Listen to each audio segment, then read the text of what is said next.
that last one was really good too. Like it was just, I felt like it was really good afterwards. Yeah, I'm excited to cut some pieces, listen, to learn from our. What if we can watch it and learn from ourselves? Yeah. I think Like that is learn from our own voice. I Like things that I said, I can listen to and be like, "Wow, I just learned something today." How weird would that be? would it be the knowledge or would it be like learning something about yourself? Yeah, I think no, the knowledge is what would make it weird, Oh, okay. Okay. right? You Where know, you're like, "Oh, that's a good lesson. Thanks, Eric." yeah, like wow, I didn't know that. I knew that. Right. I didn't know that I knew that, nor did I remember that. Right. So now I learned something. My past self taught me something new. Wow. As is always happening. I bet that happens a lot actually, where years have gone by and something. Because I guess we only remember like 2 or 3% of anything we like study after Yeah. 30 days if we Yeah, stop man. repeating it. I don't like that. I mean, I guess it's good because we would just have way too much knowledge in our brain. It would just be too much. But I wish you can decide exactly what you want to download all of. Yeah, just straight download it, like the Matrix. That would be cool. Except it'd probably lose its value. Everything would be like, oh, you know that? Yeah, everyone knows that. It's like Googling your brain. Right. That's what I mean, you can get information, but you can't necessarily get insight Or wisdom, right? or wisdom. Yeah. That's true. Wisdom that comes with experience and age, I think. And then, yeah. Yeah, I feel like it is true. All the, like, someone who's more experienced or more mature or older, they're usually the people that you can learn the most from. It's like if you look at TikTok or something, you'll have the younger people doing entertainment, right? They're basically straight up entertainment. Like that's what they have. That's what they mostly are consumed with, or that's their gift or value. There's like entertainment, and then you have older people who are like, well, listen up, this is something, a good way of looking at something, or this is a smart witty thing that I've accumulated. Right. Yeah, I mean, I actually was on TikTok this morning. I made a TikTok this morning. I saw yours actually. I saw I don't know where the mic came from yesterday. I was sitting there with, we were there with our handcuffs, and I was just like, maybe I should give some advice in handcuffs or sex cuffs. Yeah, on the bed. I don't know why because I thought like it would be unique to give advice and also be in a unique situation. Ah, So it was a metaphor let me on see. top of a metaphor. I try not to do the like.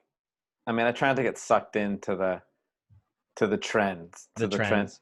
I just try Yeah. not to, even though that's the genius of TikTok. Yeah, well, if the more you hop on a trend, the more you get, like the more followership you get, because the Right. more people see you because it's hopping on a trend. Right. So you could pick and choose your trends. That's Right. something too. I Yeah. Well, did. that trend was like skill builder, so I thought it fit in. I I well, I did this TikTok. I like responded. I duetted. I actually want to send it to you real quick, or see if I can show it on the thing. Basically, this kid was talking. This 18-year-old. I'll For check it. a I'll check it right now. Yeah. Well, I was gonna see if I can put it up onto the screen or something. Let me see. Ah, here we go. I send it to you, then I can click the link. Okay, I can do this. I can share the screen.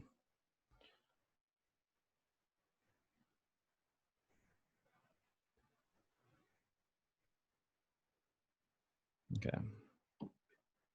Can you hear that? No. Okay, wait. This is why. Share computer sound. Okay. So basically, he's like, I'm about to spit nothing but facts. And he says, This new culture or whatever, where like we're normalizing guys having feelings and shit.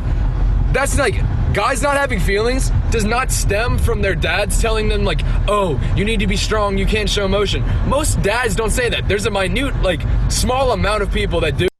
So right there, he's like, he starts off by saying this statement. You know, he's addressing this blanket statement that guys don't show their emotions, and because of some sort of toxic masculinity or some sort of like cultural thing where their dads tell them not to cry or not to, you know, show their emotions. And he's saying, no, that's not what happens. There's a small subset of people who that happens to, but here's the real reason.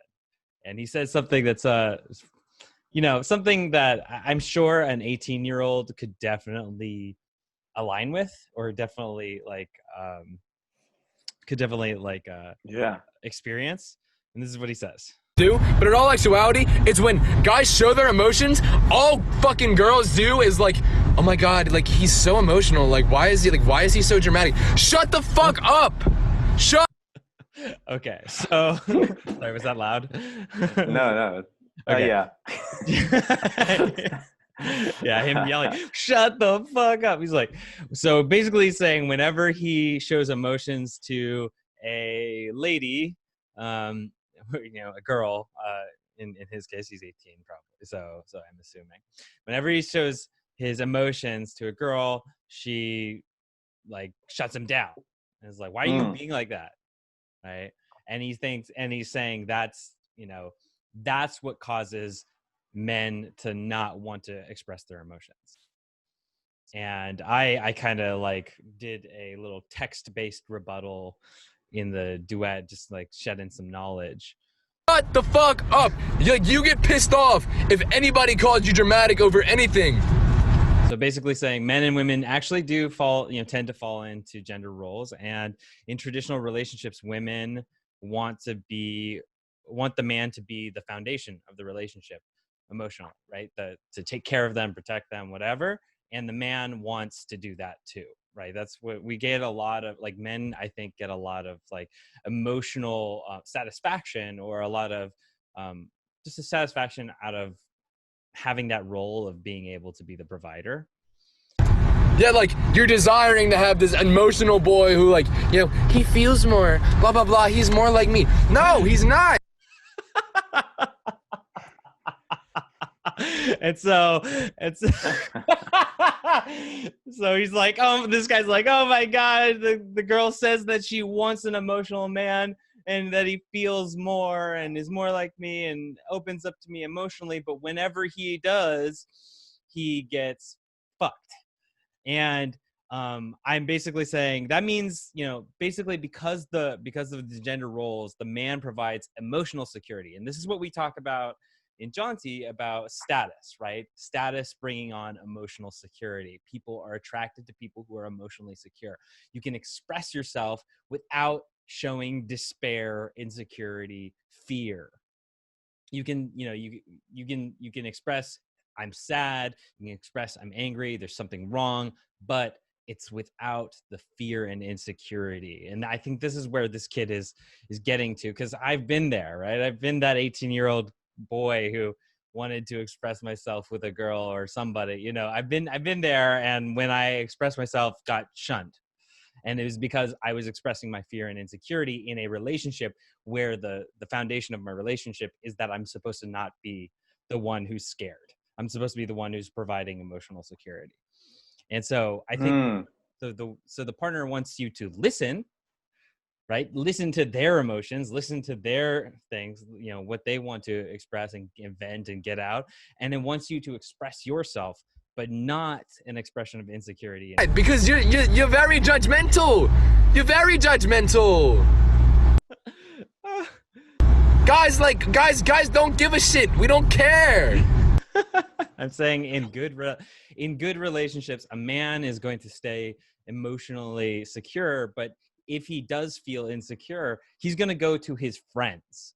And that's what like our good relationships, our good friendships are for, right? Is we have our friends, our guy friends, to be able to go and talk about, say, hey, I have this issue, I have this problem, and the guy friends are there to basically, you know, kind of empathize with you and say, yeah, you know, I understand this too, because I have the male experience in the same that you have the male experience.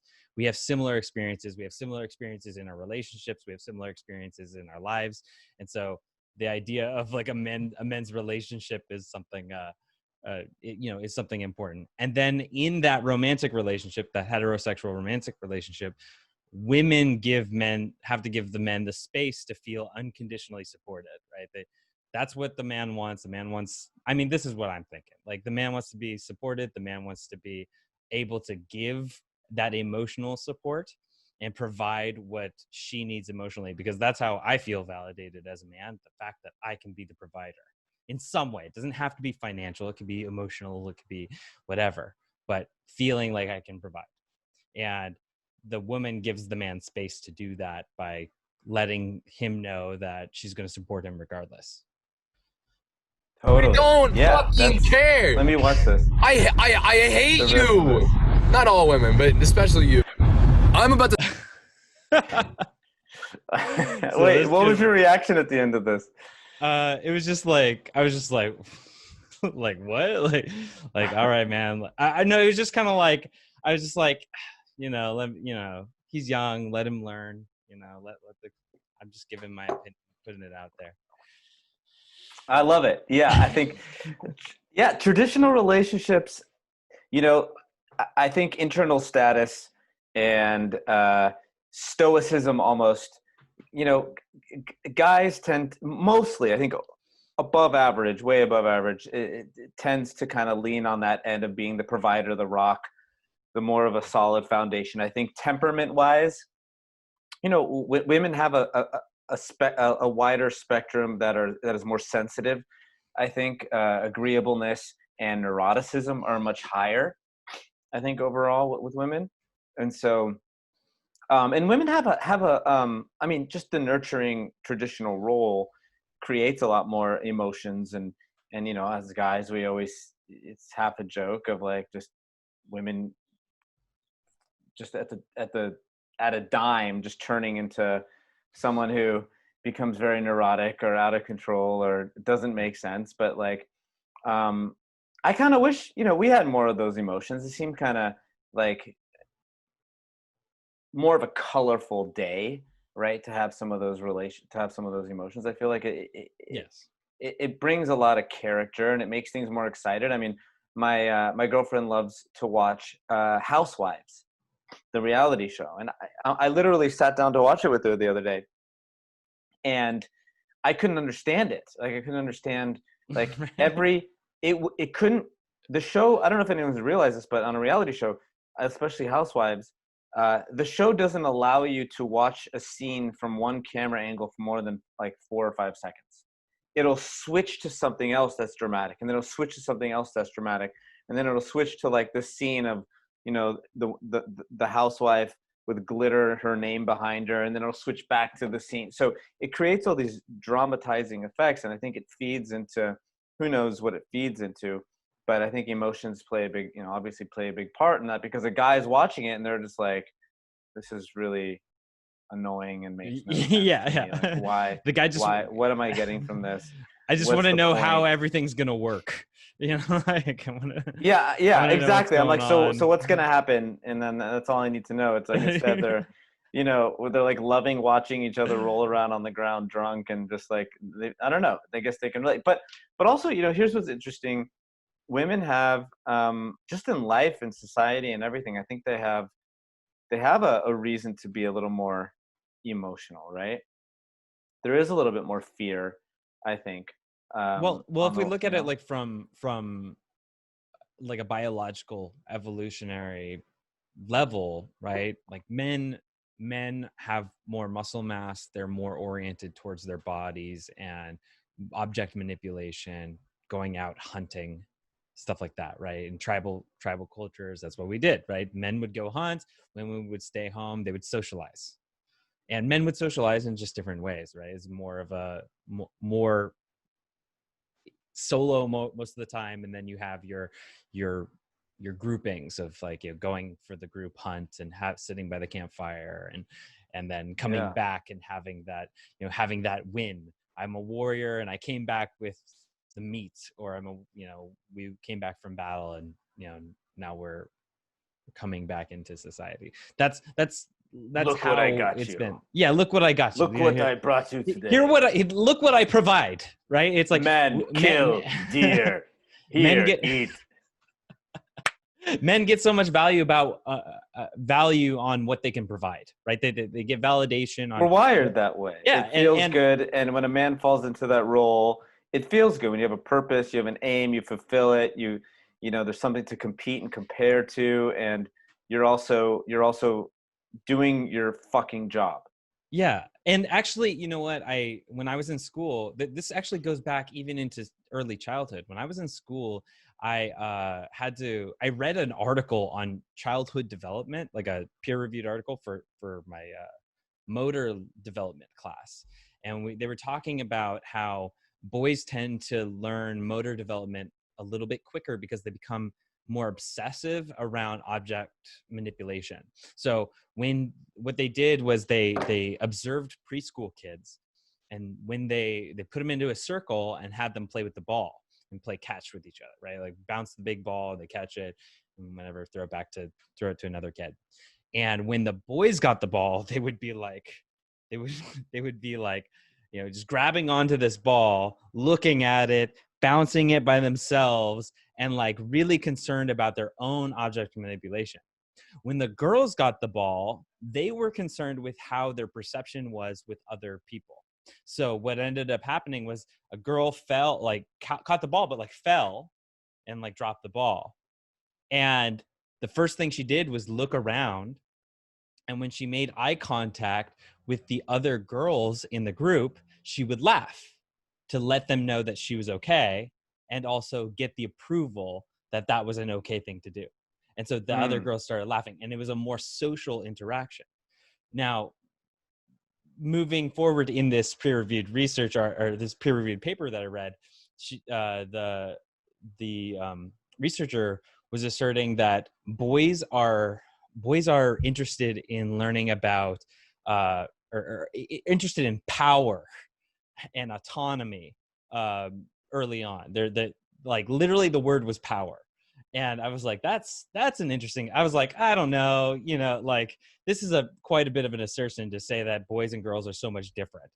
And and that it was saying that boys are overtly aggressive and girls are covertly aggressive. Overtly aggressive meaning I'm going to grab this from you, I'm going to physically, you know, intimidate you, things like that.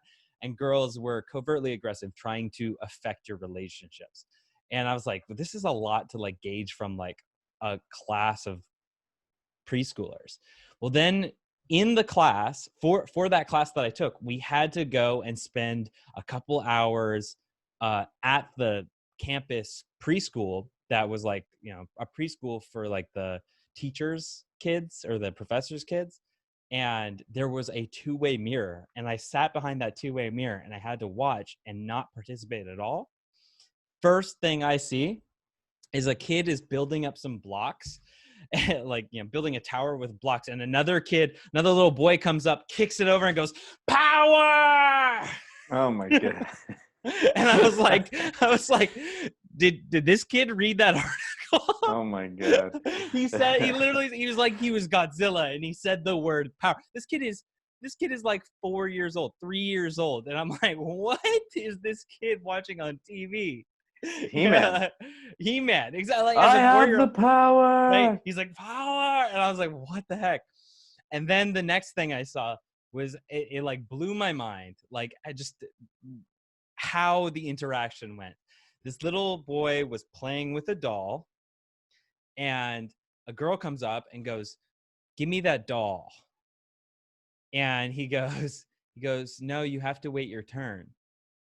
And so she goes, and and like turns around, walks up to the teacher and goes, "He's not sharing," and points him out and gets this kid in trouble when there were plenty of other toys for the girl to play with. And he had just picked up this doll, and he was like, he was like, "No, it's not your turn. Let me play with it for a while." And she's covertly aggressing, right? Trying to affect his relationship with the teacher. He ends up getting timeout, and he was like, but, and the teacher had, was being manipulated in this way. And me just standing behind this two-way mirror going, "No!" Oh my God. Justice! and she got rewarded for that. Think about what she turned out to be. Yeah, and she got rewarded and he got punished. And so right. And like he was playing by the rules of like, wait your turn. You have to wait your turn. Yeah. So she learned how to manipulate. I mean that's what kids do, is they manipulate. I mean that's exactly what they do. They learn exactly what they need to do to get what they want, right? Well, I think their goal in life is to obviously play and learn, and you learn by playing, but you want to see how much you can get away with. Yeah. That's how you learn, is when you push the boundaries, when you play these games, and everything's a game to them. And I think play is underrated. I think play is underrated in how we end up competing and playing and working with people. And that's all we had as kids, right? We were these tiny little things that felt like munchkins compared to the adults. So we had to quickly come up with ways to manipulate. I mean, just learning that crying brings your parents over is manipulation. Even if you're not really hungry, you're just lonely, And so I think we learn how to manipulate. And it's not just people who do this. Like if you've ever had a puppy, like like they know that they can just give you that look, and like you're eating your food at the dinner table, and they come up and they give you this wide-eyed, "Can I have some? Please?" Right? And you go, "Oh, I want to give it to you," right? And you're like, "No," and it's just like, and it rubs against you, and you're like, "Okay, fine, here, have a little piece," right? Like, and then you learn. Animals learn. You figure out how the world works at an early age when you get rewarded like that. Totally. So the question is, how much do we do it as adults, and do we has that I don't know, has it got worse or better? Like how we treat each other. And you see, one of the best arenas are politics that you can see, like like the game of politics or office politics, right? You see people manipulating a lot, stepping over each other, like talking shit, negative gossip at the water cooler. And I think, I don't know, I'd rather use a different tactic and use skill and use truth to, like, we talked about this last time, to get where you can, as long as you're, I don't know, some of these people will turn into criminals, or who knows? Hopefully, right? Hopefully they will. Yeah, I also had a class that it wasn't called motor skills, it was called motorboating. Oh, okay, yeah. And it also involved balls. So it was a fun class. I'll talk about it next time. Okay, cool.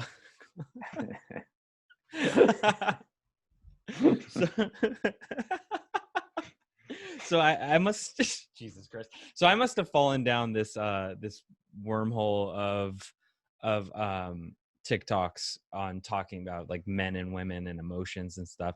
I'm actually like seeing on my feed, when I scroll through, I see like this one lady. She's really cool. She's like Canada's dating coach is her profile name, and she talks about like men and women and dating, and she gives a relationship advice, and she's really cool. She's I can't remember what her name is. I'd have to look it up. But I did see this other one yesterday that I have to share too. It's just like another one. It's a girl's experience when dealing with her guy friends. And it just shows the difference in how we've been, guys tend to express their emotions, and without without being able All to right. set it up in a social and emotional, emotional and intelligent way. But here it is. People who say it's easier to have guy friends than girlfriends are fucking liars. You've clearly never had a conversation with a guy friend where he drops a fucking bomb and you have to stay calm and try to diffuse it and try to piece that shit apart a little bit, and it shows. Yeah, I had mini wheats for breakfast this morning. I haven't cried since my dad's funeral 15 years ago, and I'm going to the gym in a couple of hours. How are the mini wheats? Skim milk or whole or 2% kind of guy? You're not okay. Do you know that? You're gonna end up on the news. Enjoy your workout. People who say and I just I trickled into the comments because I had to see what people were saying, and the like one of the number one comments is, "It's the only way we know how to discuss our feelings without letting them all out at once." That's hilarious. Or it's Mother's Day. Yo, that's dope. My mom died when I was 13. You have a good lunch with your folks though. Oh my god. Jeez. Right, it's just people talking about how guys don't know how to express themselves, and I think that is an issue, right? Where adding on to what the last kid was talking about, it's we don't, because of cultural expectations, we don't know what to do and how to express ourselves, and especially if you're coming from a place of emotional insecurity, right? If you're coming from a place of low status, low internal social status, right? Where you have this scarcity of, if I put this out there, I might get rejected, versus I'm going to put this out there and I don't care if I get rejected. Right? And if you don't care, the way you put it out might be a little different. Yeah, I think it's like that book, learning the subtle art of not giving a fuck, and taking those steps, and even these days, trying new things. I feel like I'm putting myself out there more than I ever did. I used to hate social media and expressing feelings and expressing emotions, and I put a vulnerable YouTube up about how I communicate with my girlfriend, not the one with her, but the one where I'm talking to you actually, about how she can, she calls me out and how I act a certain way. But is it temperamental or is it cultural?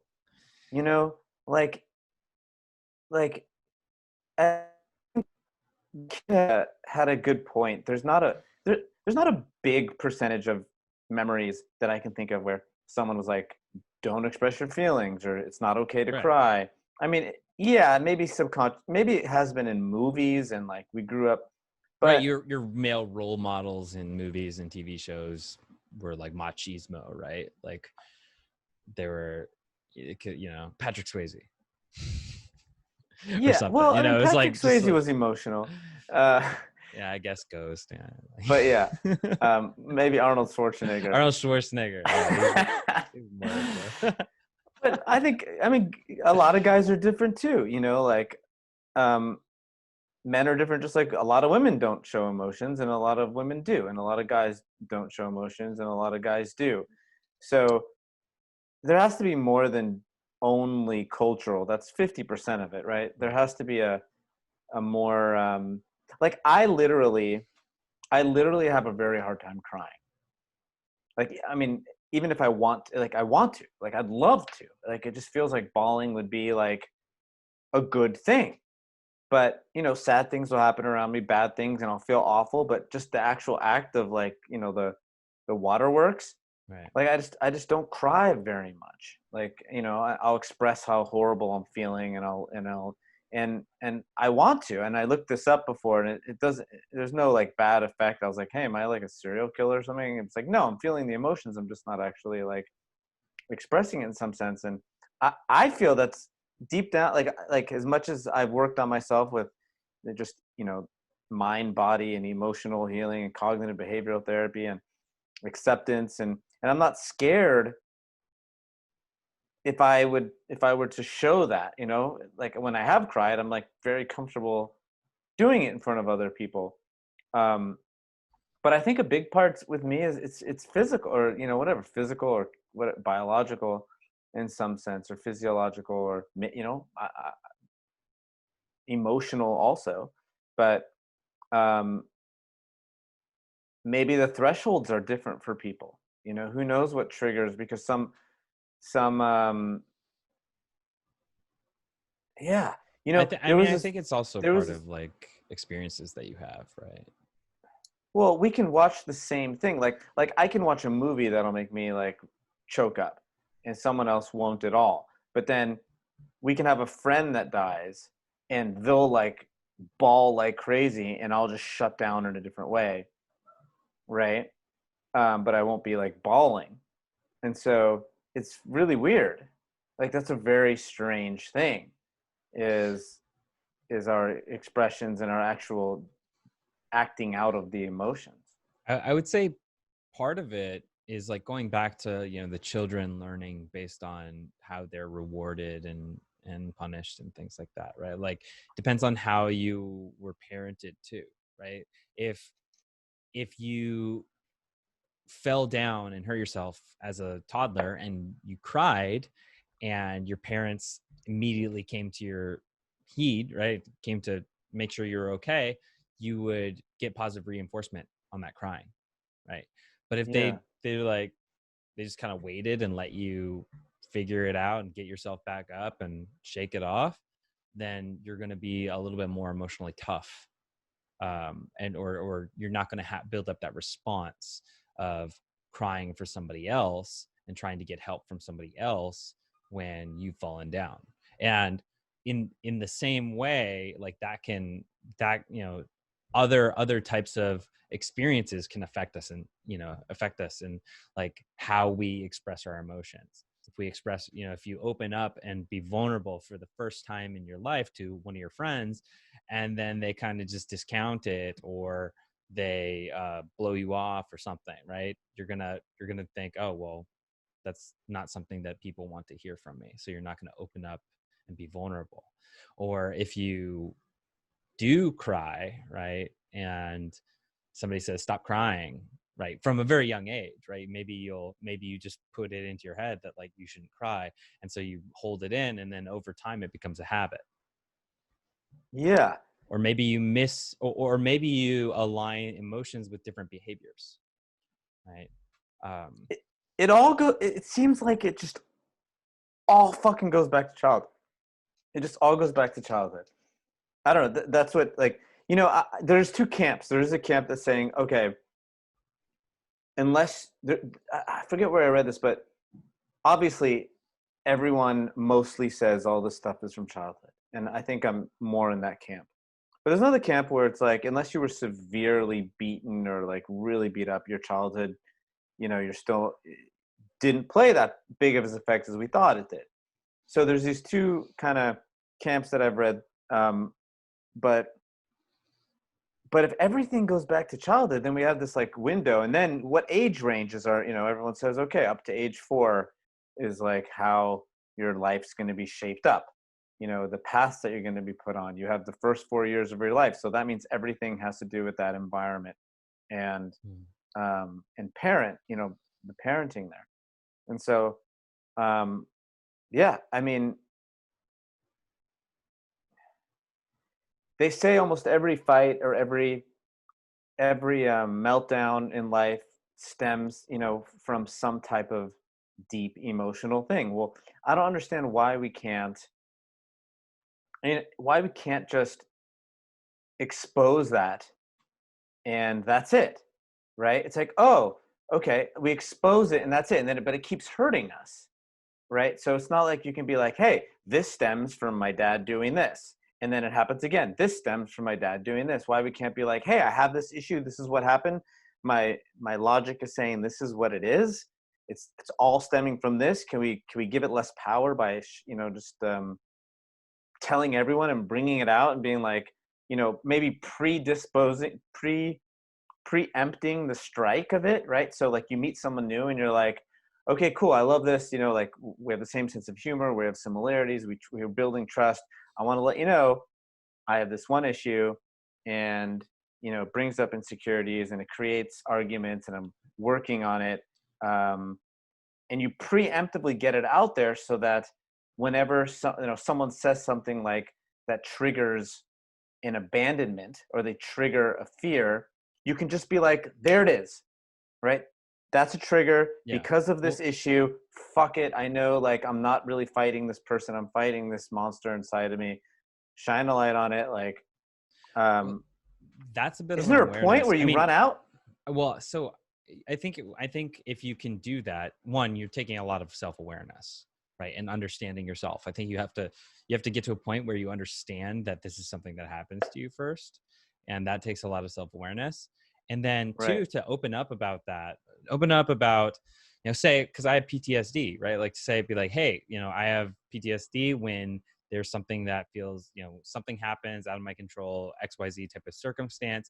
I get freaked out. I get hypervigilant. It's hard for me to sleep. I get, I can't really think. I ruminate, blah, blah, blah. If I were to open up to somebody about that, that's a lot of vulnerability too.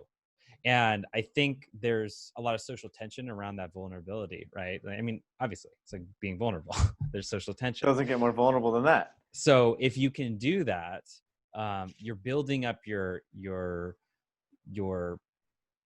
ability to resist social tension, and you're at least building up your comfort zone in that social tension. And so there's that one thing. And then when you after the fact, if you've built up that vulnerability, if you opened up to that person, you set those expectations, when that thing is happening, if you are aware of it or the other person is aware of it, it takes a lot, like it takes a really humble person to be able to step back and say, you know what, this is something that's happening to me right now. And I think that's where, like, assertiveness comes in too. It's like everyone wins in that situation, though. Totally. And right, but everybody wins. And I mean, it sucks because the feeling sucks. But if everyone realized that, if you're like, hey, this is triggering this, I'm realizing it's because of this issue, it's turning into hypervigilancy, and it's turning into like all this heart rate going up. Yeah. And anxiety.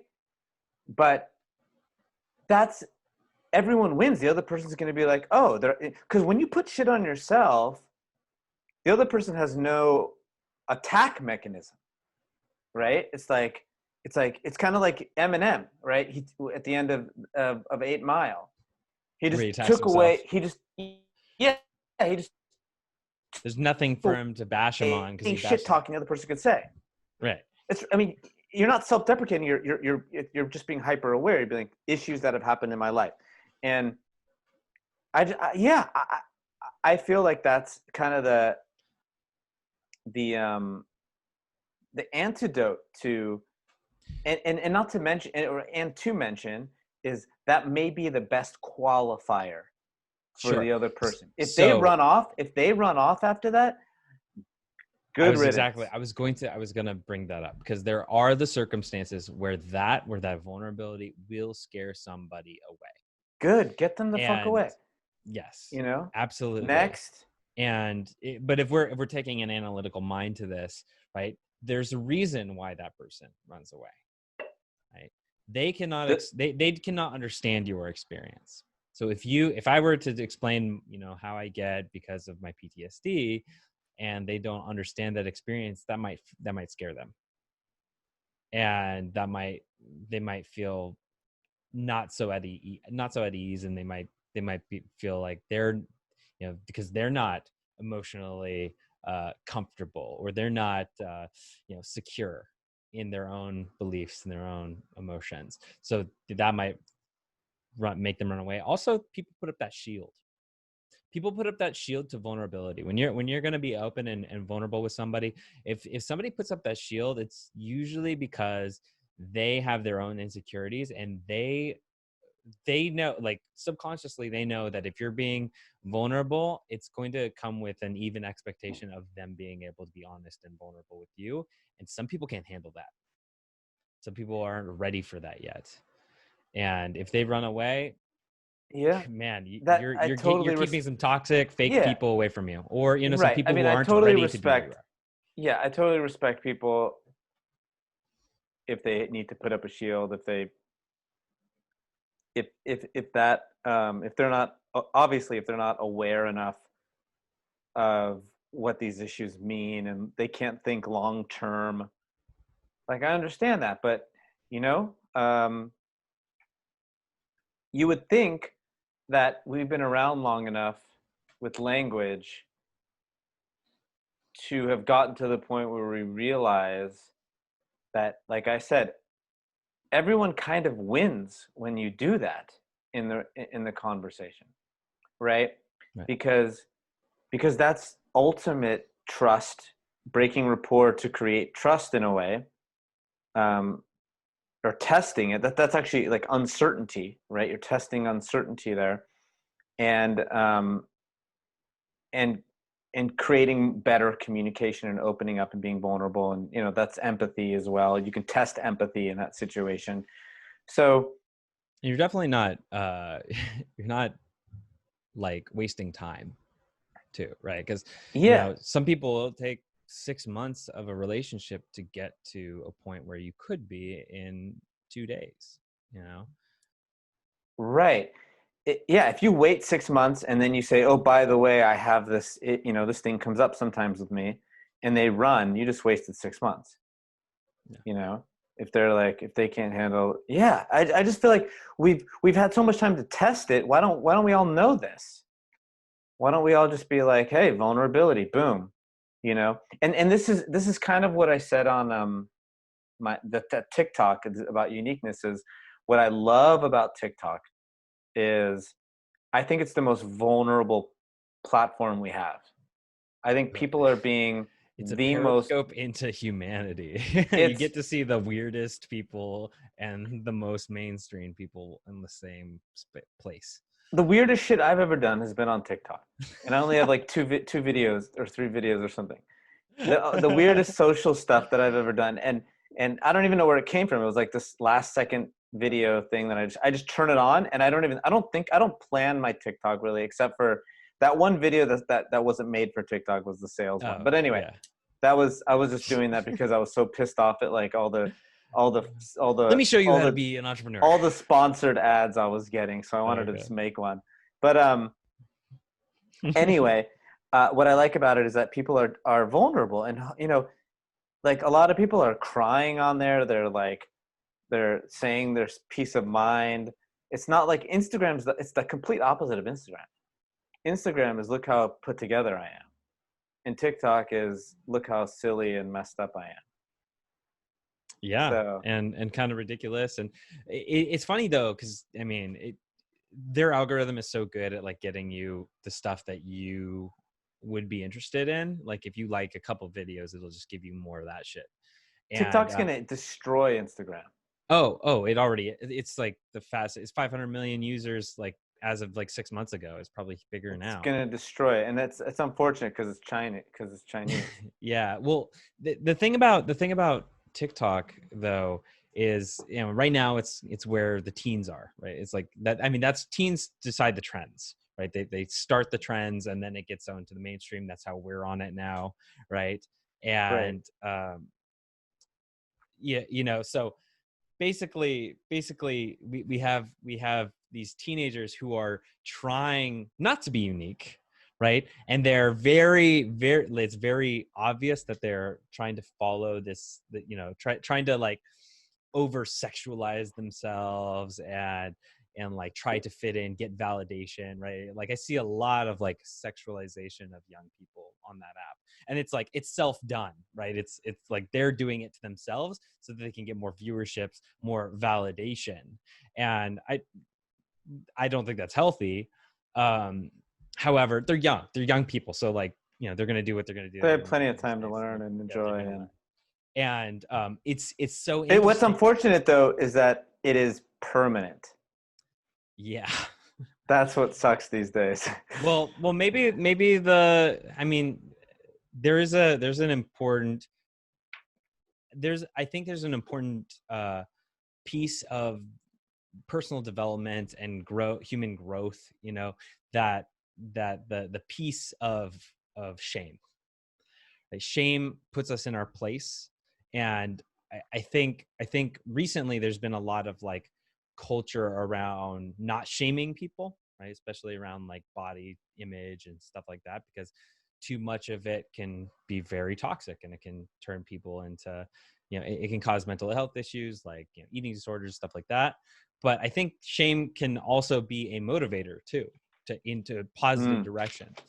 And because these TikToks are like permanent or whatever, yeah, you could have the cringiest stuff, and then, you know, 5 years later, as a more developed adult, go, oh, man, I'm so like, I have shame about doing this. Like, you know, you've probably seen old videos or pictures of yourself where you're like, ugh, like, why did I wear that? Why did I do that? Why did I say that? Like, you know, and like, that's a part of the human experience. I think, like, you know, having That's great. having that there as a reminder, and like, I think people forget. I mean, as much as people will remember whatever TikTok dance you were doing, and you did something ridiculous and embarrassing, as long as it wasn't like super harmful, like, That's where the problem comes in.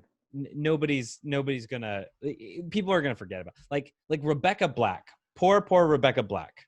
Okay, she came out with that song Friday back in 2010. Do you remember that song? I had it as my ringtone for It's Friday. Gotta get down on Friday. Yeah. So she got bullied out of her own school because of that song. It was the most disliked video on YouTube.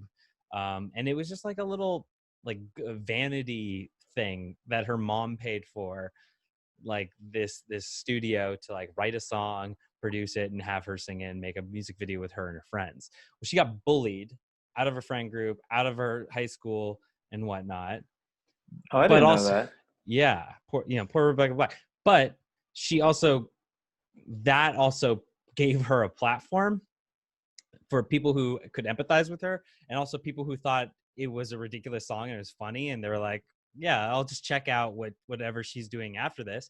And she actually came out with like a couple, like an EP or something like that, like more songs. She made money off of it. She became a vlogger on YouTube. She found friends, people who it polarized, and allowed her to find people who like actually accepted her. And like, now it's 10 years later, and I don't think anybody cares about Rebecca Black's Friday, right? Like, I don't think anybody, like, it was probably a really traumatic experience for her at that time, but I would hope that, you know, she was able to, I mean, it sucks that she was a kid. She was like 13 when it happened. So like, I hate whenever like people on social media, or even like media news and stuff, they attack kids, because those kids don't have like the emotional growth or wherewithal to like how to deal with all this pressure, like social pressure and bullying from people who like just hate themselves and want to take it out on somebody else. And like, now I think, like, because I followed Rebecca Black for several years afterwards, and it looked like from the last I saw, she was doing all right. Like, she was happy. Good. Living her life, and like Well, some people learned from get it. blasted on these social medias, and they don't recover. Yeah. You know, they But there was they the get MAGA kid on shamed. CNN. He was like 15, and he got demonized, but now he got $50 million settlement from CNN. Do you hear about that kid? No, what happened? He was like a high schooler, and they were on a field trip, and he put on a MAGA hat. Oh, right. Yes. He was the I do smiling remember. kid. He was the smiling kid. And it's like, that's so terrible. Like that, like, just because he's wearing a hat that you believe represents a certain thing, that you should attack. They slandered him, right? And it, even though, yeah, and CNN really slandered, like, and that's why he got $50 million out of it. But you know, this poor kid got bullied on social media and all this stuff, and it's like, he's a kid. Like when I was 15, I was saying shit that I shouldn't have said and doing shit that I shouldn't have done, and like, I didn't know any better. and like to hold a kid with accountability, with that type of accountability, and then to also just like drag him through the mud and like destroy this kid's life. Like when you're doing this, you're only creating enemies for people who are empathetic or sympathetic of that kid and his experience. Well, I think everything can get recorded now, and it magnifies the exposure that it gets. Sometimes, you know, if it was written in a newspaper with no pictures that were present, you know, like back in the day, nobody like would, what are nobody the would know who he chances is. of yeah, I'd be like, oh, okay, right, and it gets magnified. But I will say this, and I think this is a good example of both of the examples that you brought up in with those two kids, is notice what the world ended up doing. The world ended up making things right. You know, the world ended up, I mean, justice was kind of laid out. I mean, repercussions from CNN obviously happened. And I'm sure both of those kids ended up getting a lot of support from different sides. And, That's what I'm you know, saying. Like the about world Rebecca evens Black, out. especially. Like she was just like that kid, kid on CNN. He didn't even say anything, right? Like I don't know. Maybe he was in interviews later, but like No, it was in that taken out of context. I remember it. It was yeah. he was actually like enjoying the drummer. He was actually like, there was no altercation, nothing. It was just it was just totally taken out of context. That's what I think I heard is what happened.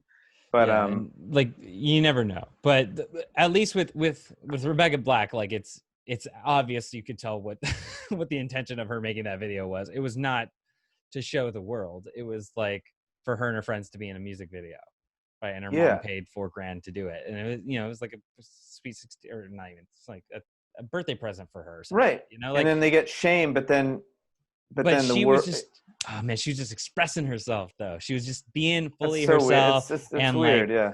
and then like her reaction, her response, it was so Why genuine, was right? she Like how she shamed? was, What was the downside? because people were annoyed by the song. They thought it was bad, and people on the That's internet are it? assholes. Yeah, That's what the slandering and shit was, or yeah. Well, that's she what the got. I mean, negative things are. The teenagers, trolling. man. Like she was in like high school, and she got bullied, right? You know, like it's like, oh, that's Rebecca. You know, it's like, guess what day it is? You know? Well, all those kids just gave her a platform, which is great for her. Yes, But but yes, and that's what she was it's doing. She, like, traumatic. the way that she responded to it was genuine too, right? It was like she was sad, she was upset, she broke down and cried and had a terrible time, and that was so genuine that pulled people towards her, right? It pulled people who actually care, that like this is a person that's, you know, they're a fucking human being, you know, that doesn't, you know, it's just a kid, right? So And she's you're now like, like 23 yeah. or whatever, and she's probably learned so much. Oh, totally. You know, And that's like a lot of experience in life that she got. I mean, she's got 1.46 million subscribers on YouTube now, so Yeah, that's great. you know, I'm sure she has like an Instagram or something. Good. I mean, Yeah, only 900,000 followers on Instagram. Like people, oh, like that's she it. has, she's made a brand for herself. You know what I She's mean? killing Like, it. like she's fine. She's chilling now. She has music. She's actually not a bad musician or a bad singer. She's like, you know, she's better than she was when she was 13. Yeah. You know, I think there is a reason for the like virility. So you know, some of the people and things that become viral, I think there's something behind it that's That's virality. Virility no is virility, something sperm different. count, sperm Yeah. count. Talking about, I think Oh, okay. I'm correlating it with fertility, dude. Okay, so sperm count is correlated It's to correlated to the people that amount of get subscribers that you can get on not subscribers, but yeah, people that get, you know, support. YouTube. I've been taking maca root. Arginine, dude. Okay. I gotta check that out. Yeah, so virality. So I think fertility. It's there's a reason. There's a reason why that stuff happens. And why do some people get a platform and some people get forgotten and some people get their careers ruined? So that is interesting, the way that works. I think it goes back to can- that thing you were talking about, truth, right? If truth is on your side, right? If your intentions are good, and if it doesn't matter if people try to demonize you, you're never going to have everybody like you. It depends on what your intentions were, and it depends on what people see behind the scenes of yourself. Like there's a big difference between what we saw with Louis C.K. and there's a big difference what we saw with like Jordan Peterson. It's just like he came. Jordan Peterson had the Canada bill, right, that ended up making him viral.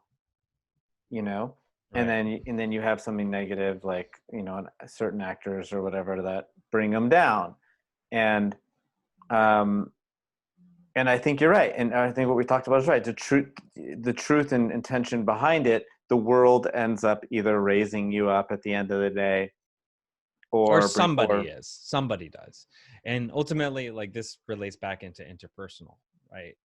Where these are social movements, these are bigger, broader, and I could talk for a long time about social movements and how they're how people manipulate intentions with stuff for these specific things, like Jordan Peterson, like Black Lives Matter, like Louis C.K., whatever. But how this relates back into interpersonal space, right? You're expressing yourself, not everybody's going to like you. So let's find the people that do. Right. So is the backlash worth the hopeful positive change you can make? I say yes. I say well, you never if it's truth. Yeah, if you never really get much done with one foot in the door. You have to go all the way through. You have to fully express yourself to get people to galvanize around you, to galvanize your ideas, your mindset, your point, and put your own total effort into it. That's when you get real results in anything.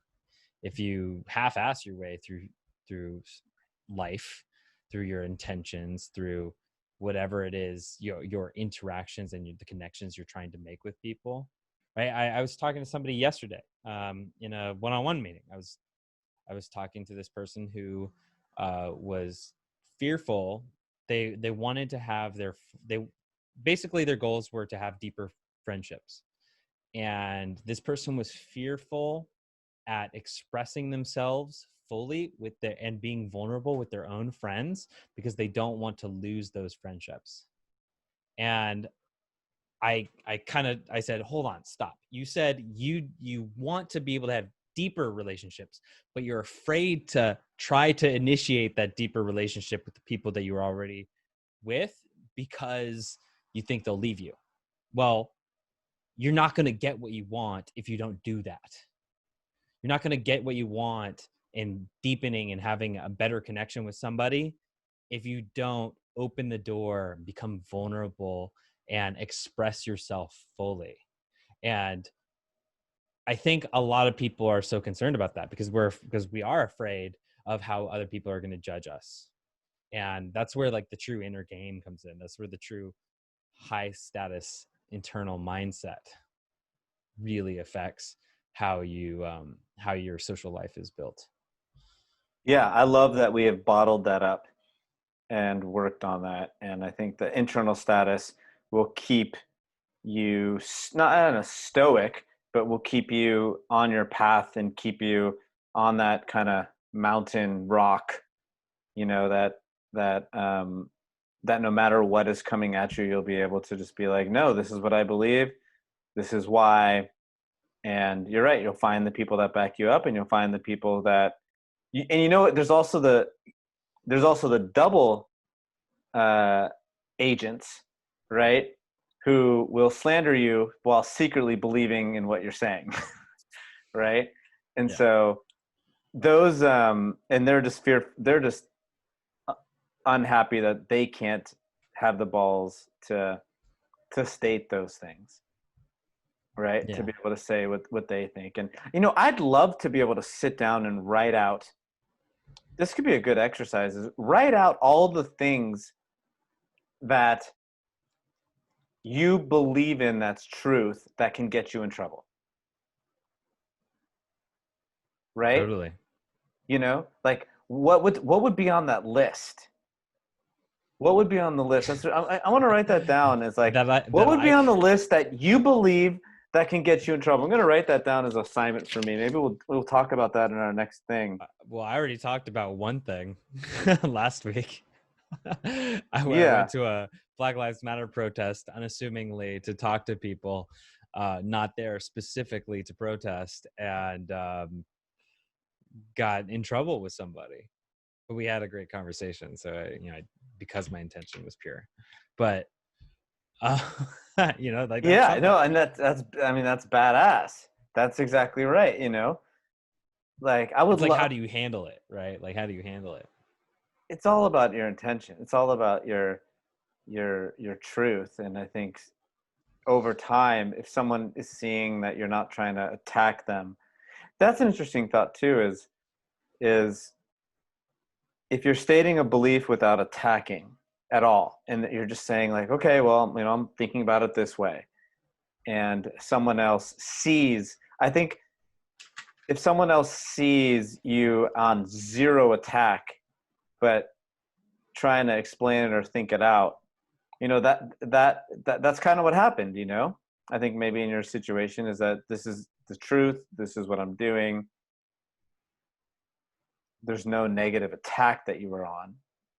And so if there's a way, yeah, that would be the way I think to explain that list. But that's an interesting list, I think. Yeah. To write out, like, what are things in the world that, like, even things going on in the climate today, But is here's the thing though, is like, I wouldn't controversial.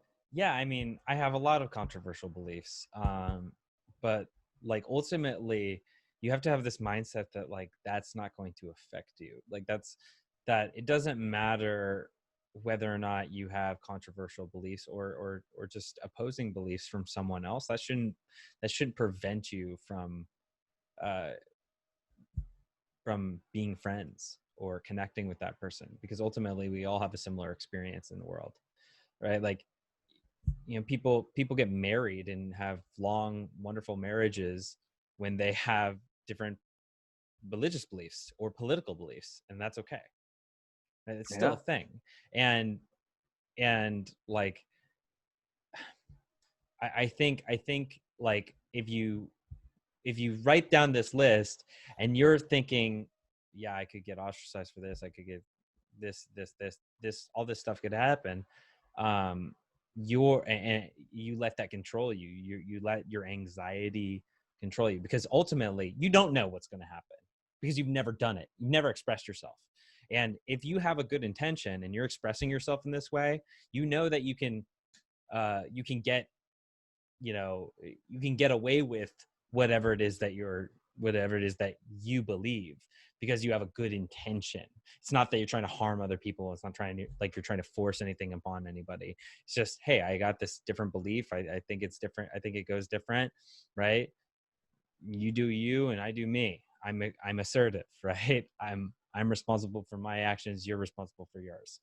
And like, I think that if you let the idea, the possibility of negativity affect you in a way that prevents you from expressing yourself, you're not living your full self, right? You're not living the life to the fullest and to that truth, and you're not going to be happy, right?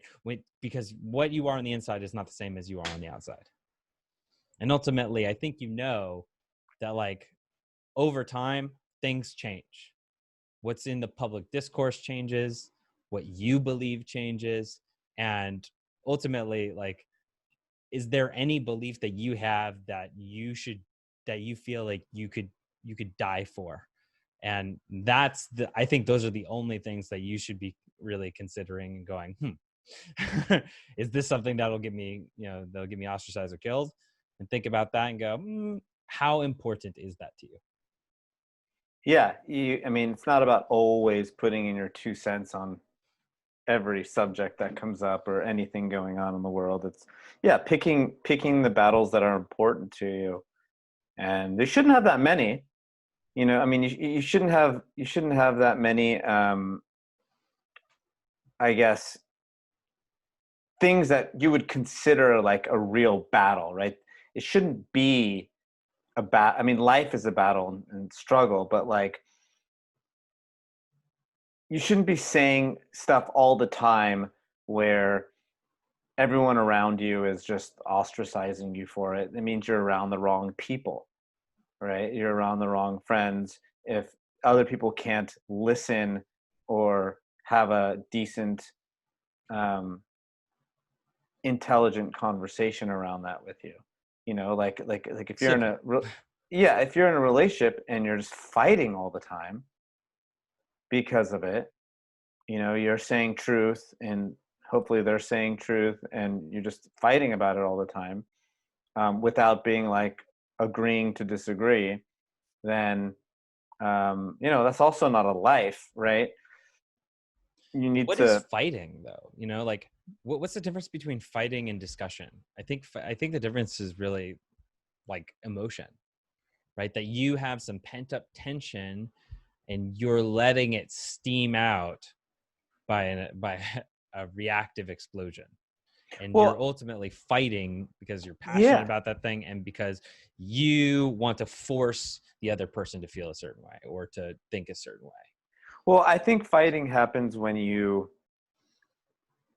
blame the other person. So it stops becoming a discussion when you are blaming the other person or you are putting fault on the other person, right? If you're as soon like, as somebody gets defensive, right? Like it's getting defensive, right? Causes the other person to be defensive. Put them on the defense. There are few things where you should blame, but most fights that people consider fights is usually there's a core issue, right? There's a core foundational issue of like a fissure there of hey, what are you feeling? You're feeling disrespected, or you're feeling belittled, or you're feeling demeaned, or you're feeling abandoned. There's something or fear more of abandonment. than what's being argued. Yeah. Right. Feeling. There's something behind it. But also, if everyone who was about to get in a fight, this goes back to what we were saying earlier, takes just one half a second to be like, okay, I am upset at this person. However, what issue is it that they're triggering in me? I feel like, these are anger issues, or I feel like this is commitment issues or trust issues, or, okay, that's what this is triggering. That would be cool if like before every argument or fight, there was like an announcer or during it, like if someone can have an internal like announcer be like, oh, and here's Eric and Craig going at it again. Craig left the toilet seat up. And this goes back to his childhood, is da da da da da. Like if there was a way to at least like maybe you have a light in the room where the other person flips it on and be like, okay, is this abandonment? Is this right? Which one is this? But then you're without mocking the other person. You have to have But people always want to like discount the the Freudian shit or whatever. Like they want to discount. It's like, oh, shut up, right? Like it's like, no, you feel upset, this way, right? You're upset with this because whatever, or you're having this argument because right. The person needs to do it with themselves. By your mother when you were young, and right. The person needs to do it with themselves. They have to do it. They have to put their own light on and be like, it almost could be a game, right? If couples fight a lot, the game is if you can figure out where it stems from, and you have these core issues. But again, figure out what the other person really did, right? If someone like betrayed you, or lied, or whatever, or obviously isn't listening to something that would help you or doing something that hurts you, you know, those things are the other person's fault. They could be, right? Sure. I think when somebody is mad though and they're starting to attack, the best tactic. This is what I always do. This is the best way to get it to diffuse and also figure out the underlying issue. Is I like to act very surprised and be like, well, and like concerned of like, you know, what's wrong? Why are you upset? Or, you know, what are you upset at? You know, what's going on here? And usually that starts this ball rolling. They're like, what do you mean? Blah, blah, blah, blah. And they start talking and explaining what they're upset at. And as they get the steam out and as they, you know, go down the hill and it keeps snowballing, they eventually come to the real reason why they're actually upset, right? Because you didn't do this, you left the toilet seat up and this and that and blah, blah, blah. And I just feel like I'm the only one who picks up around here, and and this is something that's really important to me, and everybody, and you're just going out with your friends, and this is something that really that really bugs me, because I feel like we need to make sure that everything is good at home before we can go play. And then you go, oh, you have a specific value set around what needs to be done before XYZ happens. And I broke that rule.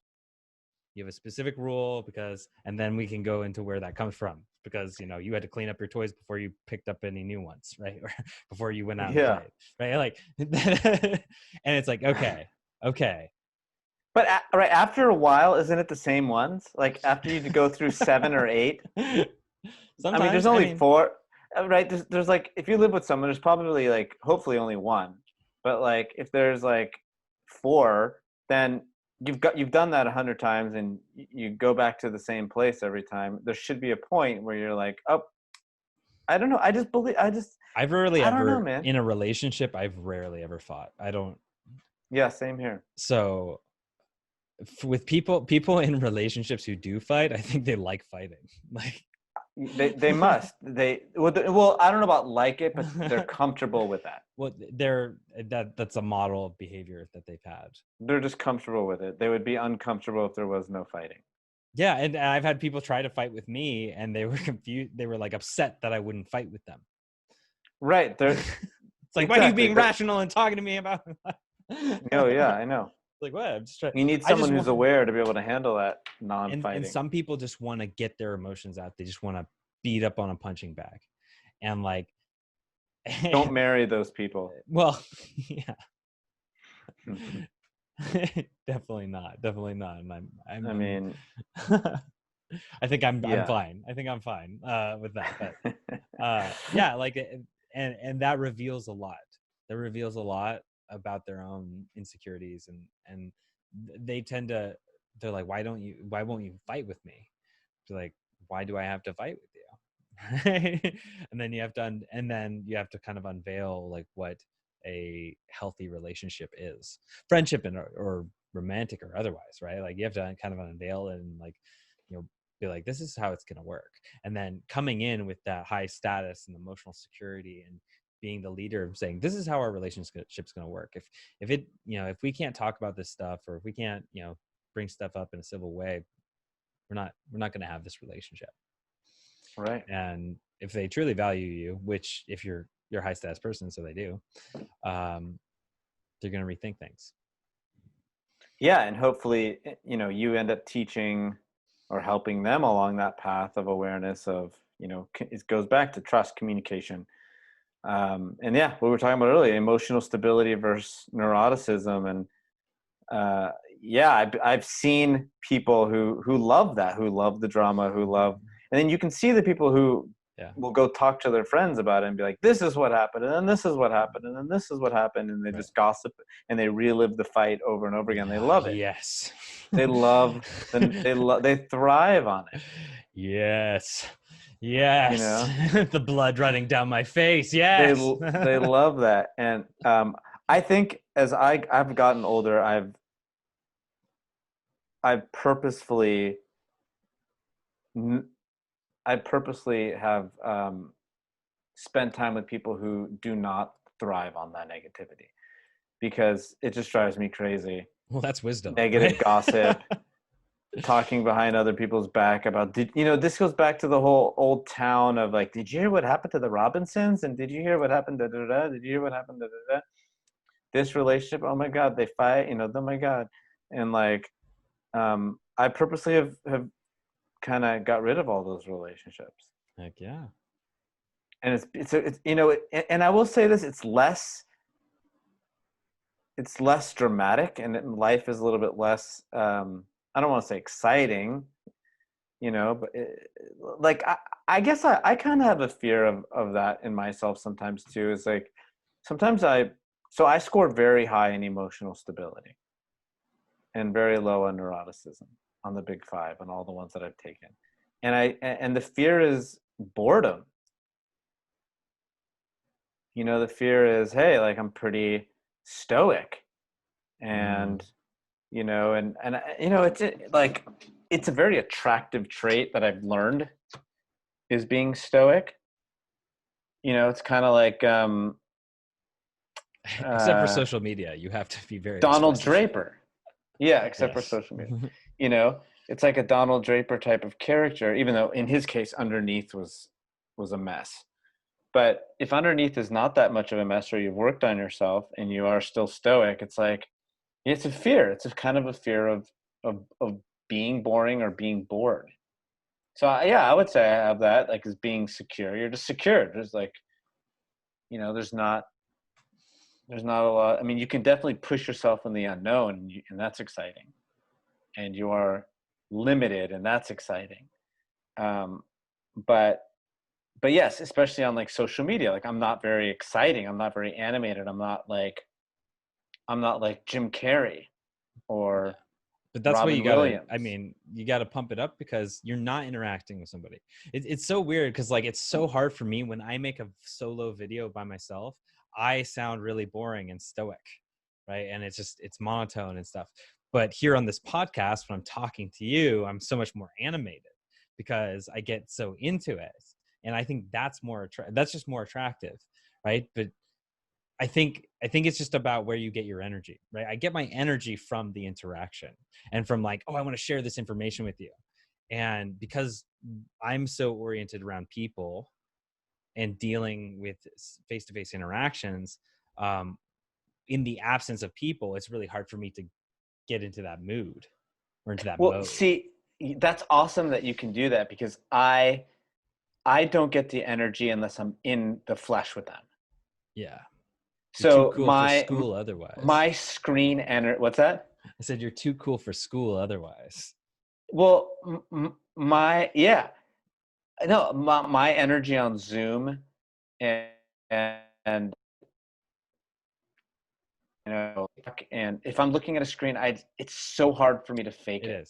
It is. It's like, seriously, people are like, wow, you're so different in person, and like, because I'm in person, I love, like, I'll get physical, I'll like mess with them, it's like, you get reactions, you can, I don't know, you smell them, I don't know what it is. Well, people will be like, they'll be to me, they'll be like, you're not a texter, are you? After they've known me for a little bit, they're like, you're not a texter. I'm like, no, I'm not. I get nothing. There's no like, the interaction is not an interaction, other than for me, it's like, I'll send you memes and things I think it's funny or whatever, and then we're logistically figuring shit out, like how we're gonna meet up again. Right. So I feel like I I struggle with the internet. I struggle with videos, and I struggle with Zoom one-on-ones and workshops. And I mean, everyone at the end says, wow, that was so valuable, and like, thank you. And it's somewhat me, right? But I struggle. It's not a whole 100% what you want to be doing in that moment. You want to be in front of people. I'm not. Yeah, I don't feel so energetic. Right. That's why, like, even this, I wish we can do this podcast like Joe Rogan style, across the table with a bunch of toys on it. And and like flamethrowers or whatever, and just like be sitting around a table and having whiskey, you know. But I don't. Yeah, I struggle with getting energy from the online. I don't know. A lot of people thrive on it. A lot of people do great on it, and that's really great. You know, maybe I can learn how to do better on it. But yeah, I think being able to like today, what I did, right? Like I had this video in mind that I was like, oh, this is something that I was thinking of. Let me share this with you, right? I think that can help bring some energy to it as well. find something that did excite you to talk about. Yeah, and then you're rather than just like, all right, let's just pick into my brain, Right. Or like, things that have been on your mind recently that have been really interesting to you or really important to you to think about. Like, for instance, like with this, we're talking about the arguing thing. And like, I can't, when it comes to being in an argument or a fight or something, I can't make you believe what I believe. I can only express my perspective and hope that you can kind of understand it. And if you're going to try to make somebody believe what you believe, that's very egotistical of you, right? Like, it's like, I am exerting my ego onto you, and this is what you are going to, for me to even try to express myself and hope that you understand what I'm saying is a little egotistical. And ultimately, when it comes to, we were going back to like people doing wrong and living your truth or whatever, right? Like, if you're arguing your truth and they have their truth and you're just going back and forth and nothing ever comes of it. I think I can ultimately, like, I can have a discussion with you and slowly over time change your mind and have a positive effect, or maybe we can both learn from something and it could have a positive effect and we can change lives over time. But something I've been thinking about lately is like knowing this and having the wisdom that I have now of having all the social experiences that I have had and the intentions that I do have. I think the best thing that I can do, I have a responsibility to have children. And I think the best thing that you can do to like help create more people in the world who are good and positive influences on others is create other human beings who are good and raise them well, right? And raise them right and with good intentions, with good values. And so that's something that I've been thinking about a lot. And that's something I get like excited thinking about, there's like, you can see it, the glimmer in my eye, thinking about when I want to have kids. That's awesome. Dude, you would be a great dad. I've been hearing that lately. And I really hope so. Yeah, you've got enough practice, Craig. Let's I think you're at level 10. Let's just I need to trade this in. brings us back to virility. Yeah. I need to this trade is in why my I brought sneakers. up virility. I need to get those those chunky New Balances, those dad shoes. I need to get me a pair of those, maybe some like Costco brand jeans. Yeah, I got some really good dad pics of future dad pics of me this last month. Oh, awesome. Yeah. And then the bag, the hiking bag, and like just the big the shirt that's a little bit too big, and the I've been big thinking sunglasses. I've been thinking about lawn care a lot recently. I feel like that's like a quintessential. And then like it's been really hot. I've been building shit. I've been building household products lately. Yeah, like I right. just hung a shelf for my girlfriend. I put and up. I was like, "Yep, all right, let me figure this out here." I put up a mirror for my lady friend, and then she's like, "Actually, I kind of wanted horizontal. Can we do that?" And I was like, "Yeah, okay, whatever you want. This is your mirror." Right. I did it, and she's like, "Oh my god, you're so great." And I'm thinking about it. It's getting really hot here, and I'm like, I could run the AC, but that'll mean the electric bill goes up. Don't touch the thermostat. Like that's a responsible thought. That's a dad thing, right? Yeah. Think about lawns and thermostats and outdoor grilling. Right. That's something else. I just fixed my girlfriend's grill, barbecue outside. She hasn't touched it for like 7 months or something. Oh and my goodness. there was a cocoon like stuck in the damn fuselage. I was like, oh, it took me hours. I was like, oh, nope, this was it. Do you see that? She was like, oh yeah, oh maybe I'll get that out of there. And then dad jokes. I'm like, Yeah. and I got The never punny ending. humor and like the like Oh my God. embarrassing people, just embarrassing people, Right. like you would your Dad. kids. Oh yeah, I can't wait. Oh man, It's gonna be great. I've had enough practice. I need to. Yeah, I think it's time. Yeah, Definitely. I'm excited. Yeah, I'm excited too for it. I think we both have spoken about this before, and it's the point. I mean, I think it's an interesting debate. You know, a lot more people are not wanting kids, but what I've heard mostly is when people get in their 60s and they haven't had kids, they are 70s. They're you know, you still got 20 years. You know, that's when like heavy regret comes, or at least, you know, for men, some really heavy regret of not having kids start. That's a big, you know, people don't think that far. They're like, oh, I love the freedom now. I love traveling. I love, Right. and that's okay. And there's no right or wrong for wanting or not wanting kids. But I think you should know at a certain age that you definitely want them or you definitely don't. Yeah, I think a lot of people right now are thinking about having kids as like something that's really selfish, because of the current like economic climate, especially I think especially in like my generation of millennial generation, it's like people aren't really homeowners. They don't have a lot of job security, and you know, we like coming of age during the 2008 recession, like thinking about that and like thinking about financial fiscal responsibility, and I mean, like everybody's renting, nobody owns a house, right? Whereas like my parents owned a house at 21.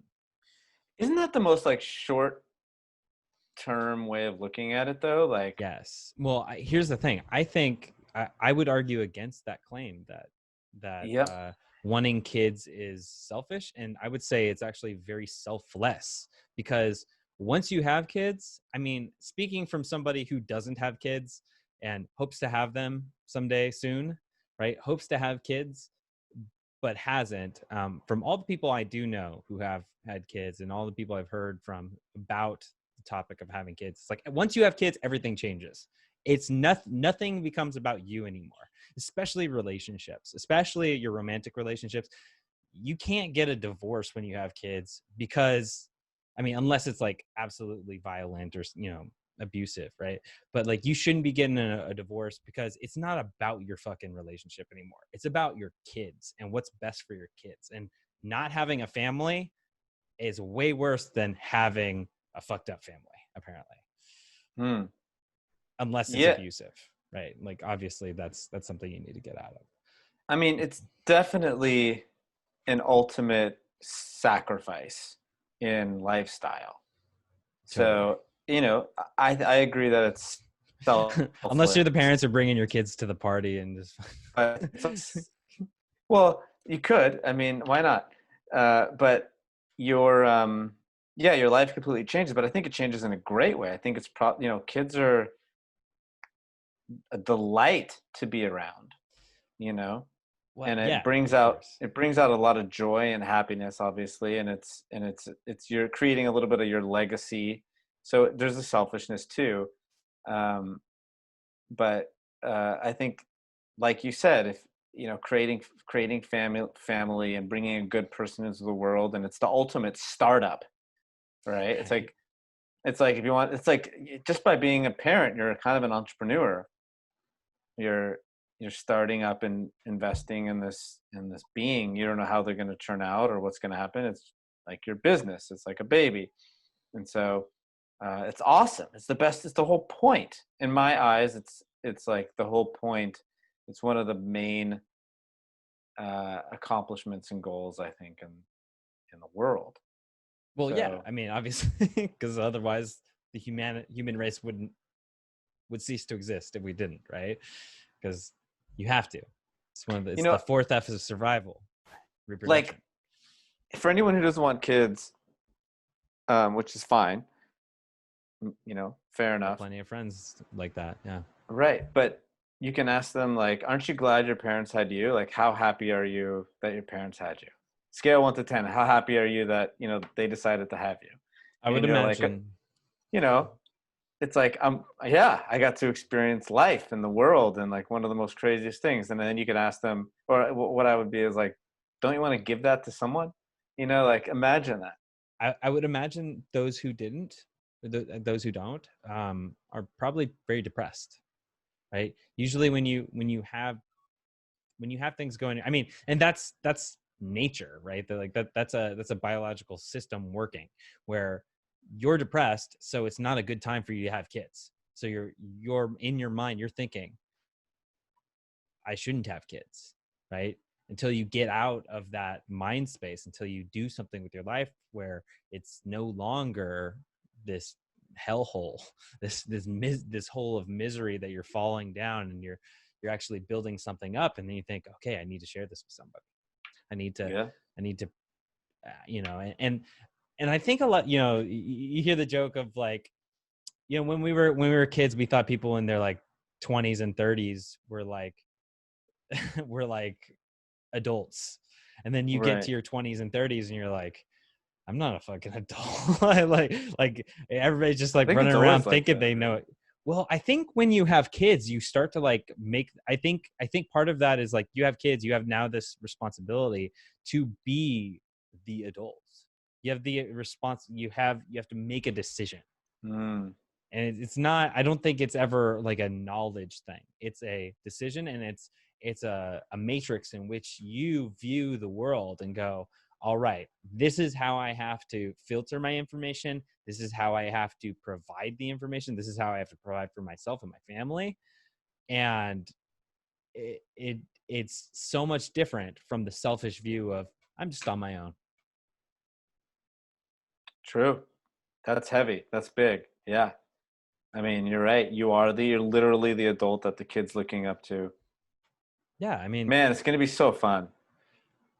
yeah. Like, I watch my sister and brother-in-law with their kids, and they're just having a blast, you know? And yeah, I think finances should not be a reason not to have kids. I mean, I think um, that can be fixed. That can be figured out.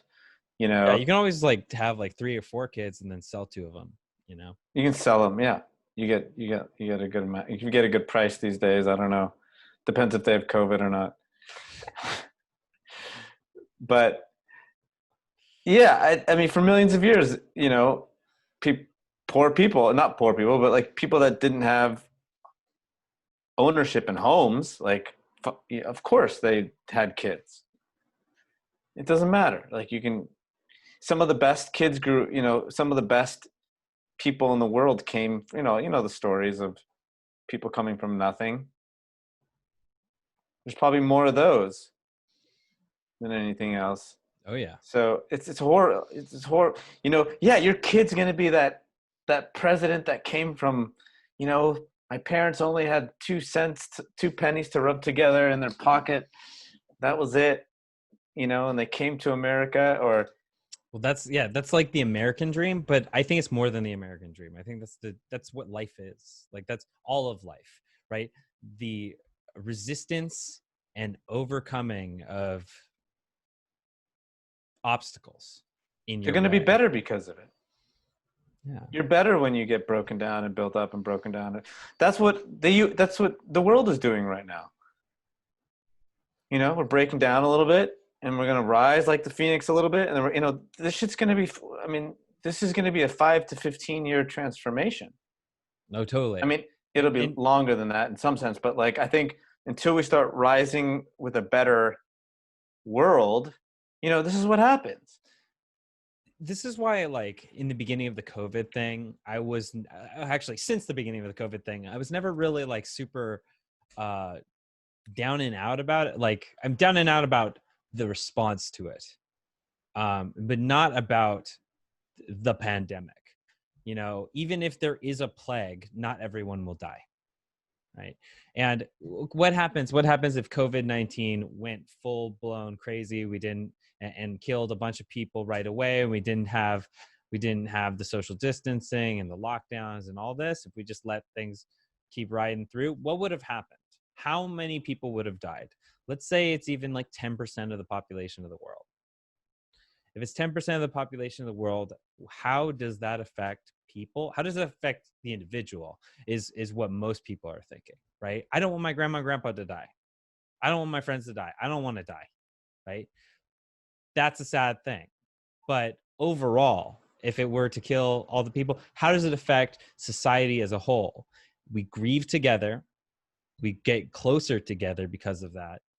We overcome, we build up a greater immunity to this, right? The people who didn't die for a reason, right?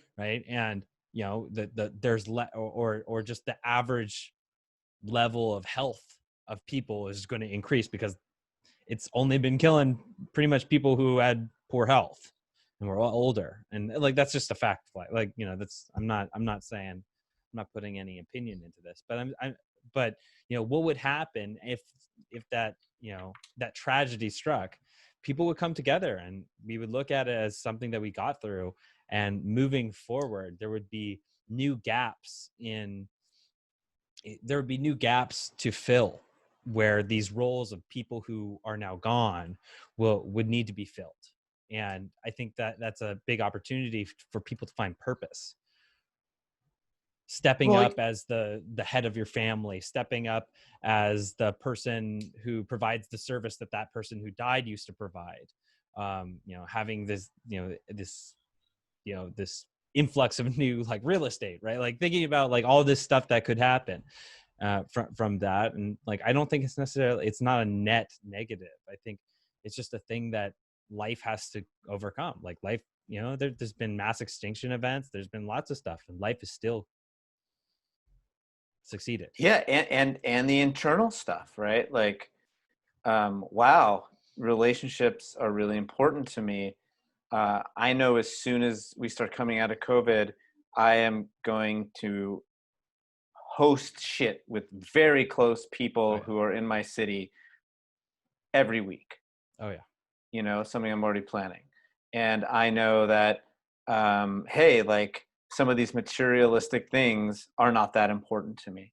And self-learning and self-building is, right? So I think, right, the net gain in that, I mean, what would be nice is exactly what you're saying, is if COVID took the place of what could have been World War III. You know, like, you know, shit changed a lot after World War II, World War I and World War II and the Civil War. Yeah. But instead of having a war, especially in certain places, right, that were affected in different ways, the idea that life is fleeting and that the processing of these emotions around this. And I think the lockdown just prevents processing of these emotions. It's like trying to prevent the death of your grandparents.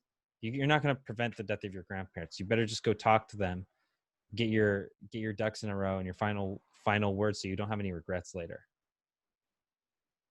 That's right? Relationships also working on health. Like,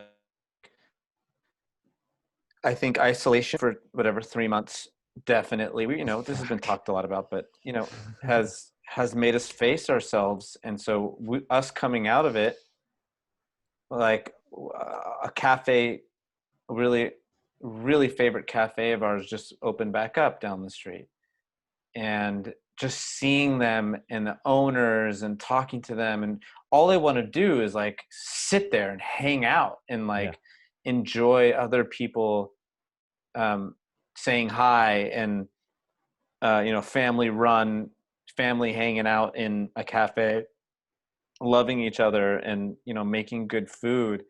It looks very different to me than it did 5 months ago, where I took for granted the barista who was kind of behind all the machinery, you know, fixing stuff and doing their job. You know, it's like you look at it differently, and you really you really appreciate it.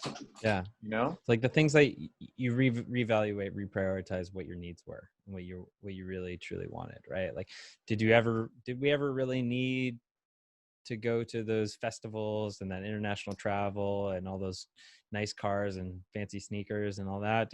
Was that ever really something that was truly important? Well, it was cool for expressing yourself. It was cool for learning in the time, and it was cool for enjoying in the easy times. But what's the most important thing to you? And the most important Yeah. things when you're faced with death, when you're faced with your mortality and the fleeting of, how life is so fleeting, you think about, what do I truly value? I value my relationships. I value my family. It really is that. I mean, there's nothing else. At the end of the day, it's like primal needs and relationships. I Well, mean, guess was the point of having that nice car or boat or whatever if you can't share with other people? right. Yeah, it is interesting. And um, hopefully there'll be a community build up. The other side though is, I don't know, we're also seeing a very isolated and selfish and like right now, things, even though these cafes are opening up, and like I feel like America at least has never been so individualized and less community based. I've never seen. Yeah. There's I've so much never. breaking up of. It's so. What's the opposite of community? It's just, Individuality, individualistic. yeah. But I mean, It's you can still be an individualist and also, loneliness. I would say loneliness. It's I think it's a lack of spirituality that has come from the culture over the past 100 years, probably. Maybe a little more. Everyone's out for themselves. Yeah. And thinking that everyone else is out. It's over magnified. I mean, well, and I think that guns are sold out. Yeah. For months, like almost all guns are. You can't buy a gun right now. You just can't. Shotgun, nothing. You can't buy anything. That's ridiculous. I was waiting list for months. I was hoping to buy one. So am I, but you can't. Yeah. I think it shows how little confidence we have in community right now. Well, it might not be that necessarily. It's how little confidence we have in our leaders, and like these platforms, these people, these systems that we've erected to protect us or to bring us together, that has created divisions, government or social cultural movements, right? Because we know because of things like social media and the advent of like large social movements, because of this, and so much quicker, so much more often, so much bigger, we know that, like, because of things like division of people, creating an enemy. I actually made a TikTok about this the other day. Creating an enemy helps galvanize a population, helps bring people to your side. This is about the expressing yourself thing, like the Rebecca Black stuff I was talking about earlier, where like Black Lives Matter right now, right? The idea that the phrase Black Lives Matter, there's nothing inherently like incorrect about that. There's nothing immoral about that phrase. Black lives do matter, yes, but the movement of naming the movement Black Lives Matter, or naming the organization Black Lives Matter, creates this dichotomy that if you aren't aligned with the 13 tenets of Black Lives Matter and what they are doing and what they stand for as a movement, you're against them, or you're against Black lives, because of this is like a rhetorical device. You're creating divisiveness by putting the name of your movement as a statement, a blanket statement, rather than Black people for Black, against racial injustice or something like that, right? Or I don't know, Black power. Like it's a different thing, right? Right. Or the Black Panthers, right? The Black Panther, it was just basically a team of people. It sounds like a Black Panther sounds like a baseball team or something, you know. Yeah. But like Superhero. you knew what they stood for. The thing about Black Lives Matter is it's amorphous, the idea of what it is, and because the name is a statement, it creates this false dichotomy that if you don't agree with these different tenets and things that have commodified the movement too, like Antifa, like defund the police, like all this other stuff, if you don't agree with all those things, you are against Black lives.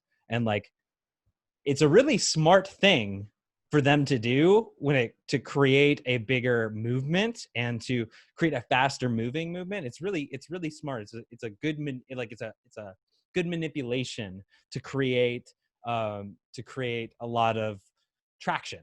However, you're creating an enemy with the people who are under the iceberg. There's always the people who are in it, right? The people who are like at the top of the iceberg, the part that's showing out, the people who are going to those protests and stuff. And then there's the rest of the 90% of people who are the sympathizers. And some of those people you are turning into enemies. And I think that has been happening a lot more since. And I'm not just saying with Black Lives Matter, I'm saying with a lot of other things too. A lot of political movements, a lot of systems that have been created around this false equation that like society and government are the same thing, right? Like there's this like false belief that like people are government and government are people, but they're two different things. Government is a platform of power with people in it, and it governs over the people. It creates a box in which the people live in. And to say that you're going to vote for a leader when in fact you're supposed to be voting for a representative only helps you bring you into that mindset that these are the people I need to listen to instead of them listening to us. So then we have this power is concentrated into small groups of people that don't represent us, and we're just playing a popularity contest to give all the power in the world to these people. And then that power can be manipulated by other bodies like, like say a lobbyists, a pharmaceutical lobby who wants to prevent weed from being legal because they want doctors to prescribe their drugs. And then that goes in line with other political movements and other things like the drug war, which indirectly affects Black people and people of color and lower socioeconomic class, people who can't afford pharmaceuticals, creates demons out of them, creates criminals out of them. And it's this huge manipulation. And I think that has caused a rift in our spiritual well-being, of our idea of connectedness. If you go to a homogenous country where there are just one type of person, you go to Mexico, everybody's, well, there's different types of Mexicans and they do fight with each other. Let's say you go to Sweden, it's all Swedish people. And when people talk about, oh yeah, their system is great in Sweden, blah, blah, blah. But it's like, these people are all homogenous. And it's a smaller population in a very compacted geographical zone. So they're going to have similar experiences. It's not going to have as much of an impact. But here in America, where we're a melting pot, we have lots of different cultures. People are coming from all over the world. We have all this, all these posing tensions and pulling away from a consolidated uniformity of what America is. We don't have that American dream thing anymore. That aside, along with what Nietzsche would call the death of God, this decrease in spirituality and religion, which I could argue, which this is an argument for another time or a discussion for another time, but like it could be argued that like religion is a good thing. it teaches values, it brings community together, and it gives you a reason for being in the universe, for being here. Without that, a lot of people feel lost. They feel nihilistic. They feel like they need to be on the lookout for themselves, and there's nothing greater binding people together. There's no greater cause.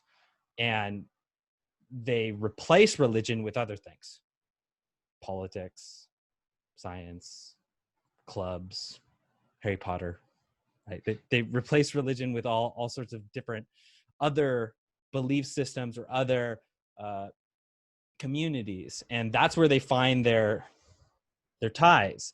But they don't have this ultimate spirituality of placing you, this is why you're here in the universe, and this is why you exist.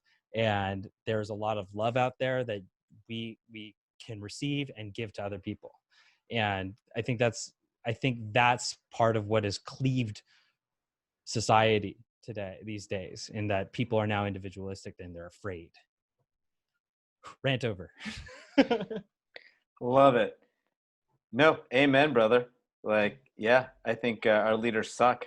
I think our representatives. No, okay. I think down to the mayor and the corruption and the intentions and the manipulation slowly has eroded and affected us, and power and non-long-term thinking. If a leader was thinking long-term, even if a leader was thinking, well, what's best for society, I think it does come down to those values. What society do they come from? What values do they have? Do they share the same values, and do they share the same community? And usually, where do you think, if Gavin Newsom were not a politician and had what he has now, where do you think in California Gavin Newsom would be living? LA. Hollywood. That dude's he's like wealthy. I've seen Gavin Newsom do lines of cocaine in the San Francisco club before. Oh yeah, wasn't he the governor or the mayor of San Francisco? He was the mayor of San Francisco. Did you see what Gavin Newsom said today? He said everybody needs to wear a mask when they're outside. Order California, all of California. I didn't see it. Yeah. I hate him. He's a smooth talker. He spoke at my graduation. No, he's definitely smooth. That's the problem. Yeah. Mm-hmm. He's a good-looking guy. We need someone who. Yeah. Well, didn't he sleep with his campaign manager's wife? Oh, really? I don't know anything about. I didn't know who Gavin Newsom was until the day that he spoke at my graduation ceremony. His really good. His really good friend / campaign manager. He just slept with his wife during the campaign. He cheated on his wife and slept with. Yeah. You don't do that if you're running for office. You don't do that anyway. Well, you used to not. I mean, that's why he'll never be president. But he could. I don't know, man. I think they're looking for. I think him and Cuomo and De Blasio and a lot of these politicians are looking at COVID as their opportunity. This is their 9/11. This is their their emergency that they solved it. They did it the best. And then when they run in 4 years, they're going to be like, see, look how I handled this. So much better than all the other people handled this. I think the world, this goes back to the world handing back. This is karma. I don't know, man. I maybe I have too much faith in karma overall. But I really do feel things even out. People get what they get for a reason, and the things the path that they've done and played on for long enough that will give them the reward or consequence of their decisions. I really believe that's going to happen. Look what's happening. Yeah. Yeah. It could take time. It always takes time. that's why this is a reason why I also don't believe in justice, because You don't believe I that don't believe justice is happening, no, or you don't believe? I don't believe in justice. I don't think sending somebody to prison for something they've done really rights any wrongs. I don't believe. I think what you're saying, balance will occur. I believe balance will occur. Some people are going to get fucked, and that's just a matter of it. And that's always going to happen, right? There's going to be the mass extinction event. There's going to be somebody's going to get fucked unjustly. But at the end of the day, it's going to balance out and go back to hopefully kind of a homeostasis, or this idea of where things are better. It's just, I just don't think that necessarily everybody's going to get their dues. And this is why I don't believe in justice. Well, part of why I don't believe in justice. Yeah, I mean, like even like Donald Trump, right? He's definitely in a worse place, just, I don't know, emotionally and socially, than he was before he ran for president. But maybe that's his years of doing whatever in the past brought him to get the justice he's getting now. He became president because that's what gave him justice, right? Becoming president wasn't a good thing for him. That was his punishment. President was his punishment almost. Yeah, well, because he was always sitting on the sidelines. He's just like this character, this figure, this TV show guy. Right. And like he could have brand. He could have lived, he could have just continued doing that and coasting and just, being a playboy, whatever, being a casino whatever magnate, right? Instead, he's got like a bunch of people and his ego right, his ego got the best of him, wanted to become president, and then justice was kind of served. I think, right? Well, but he also got something like everybody knows him. Everybody in the world knows who he is. That's his ego too, right? Like, right, but that could be a bad thing. Yeah, well, and that just means you get more criticism. He has more he's also enemies. Really good at dealing with. Has anyone had? Do you think anyone in the world, anyone in the history of mankind, has had more people dislike someone? Like, right? I mean, no, I don't think so. Because well, I mean, maybe Hitler, but but there's more people on the world today than there was back then. Yeah. So maybe in volume, in current time, but like you'd be surprised. There's a lot of people who don't even live in America who love Trump. Right. I'm saying there's a lot of people who love him, but there's volume-wise, there's more enemies and people that dislike him than anyone else has ever had who is currently living, and the haters were currently living. Yeah. So that's an interesting thing to think about. I'm curious as to like how that would affect him in his life post presidency, right? If it can go many ways. Years, I mean, he could definitely. He might live in fear. He might live in fear. Yeah. For the rest of his life and his children's life. But then he could also probably just afford to, he also has the security detail for life, and right. But hey, he's even mentioned it himself. He's like, I can't go shopping like I used to. I can't, back when I was on The Apprentice, people would say hi and recognize me. But now it's like, I would.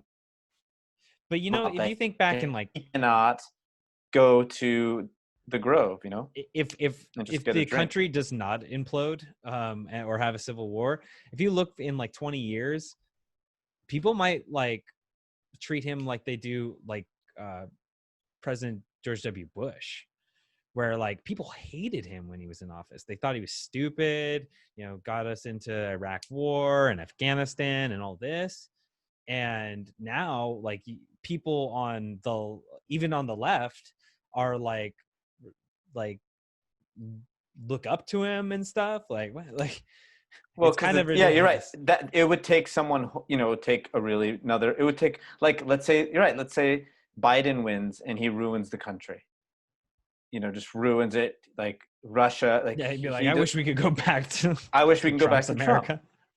Yeah. Well, Oh, I mean, God. Trump's America was you know, he had something going with patriotism before Well, I mean, COVID. that's his whole thing. Is like this. It's like a he had nationalistic.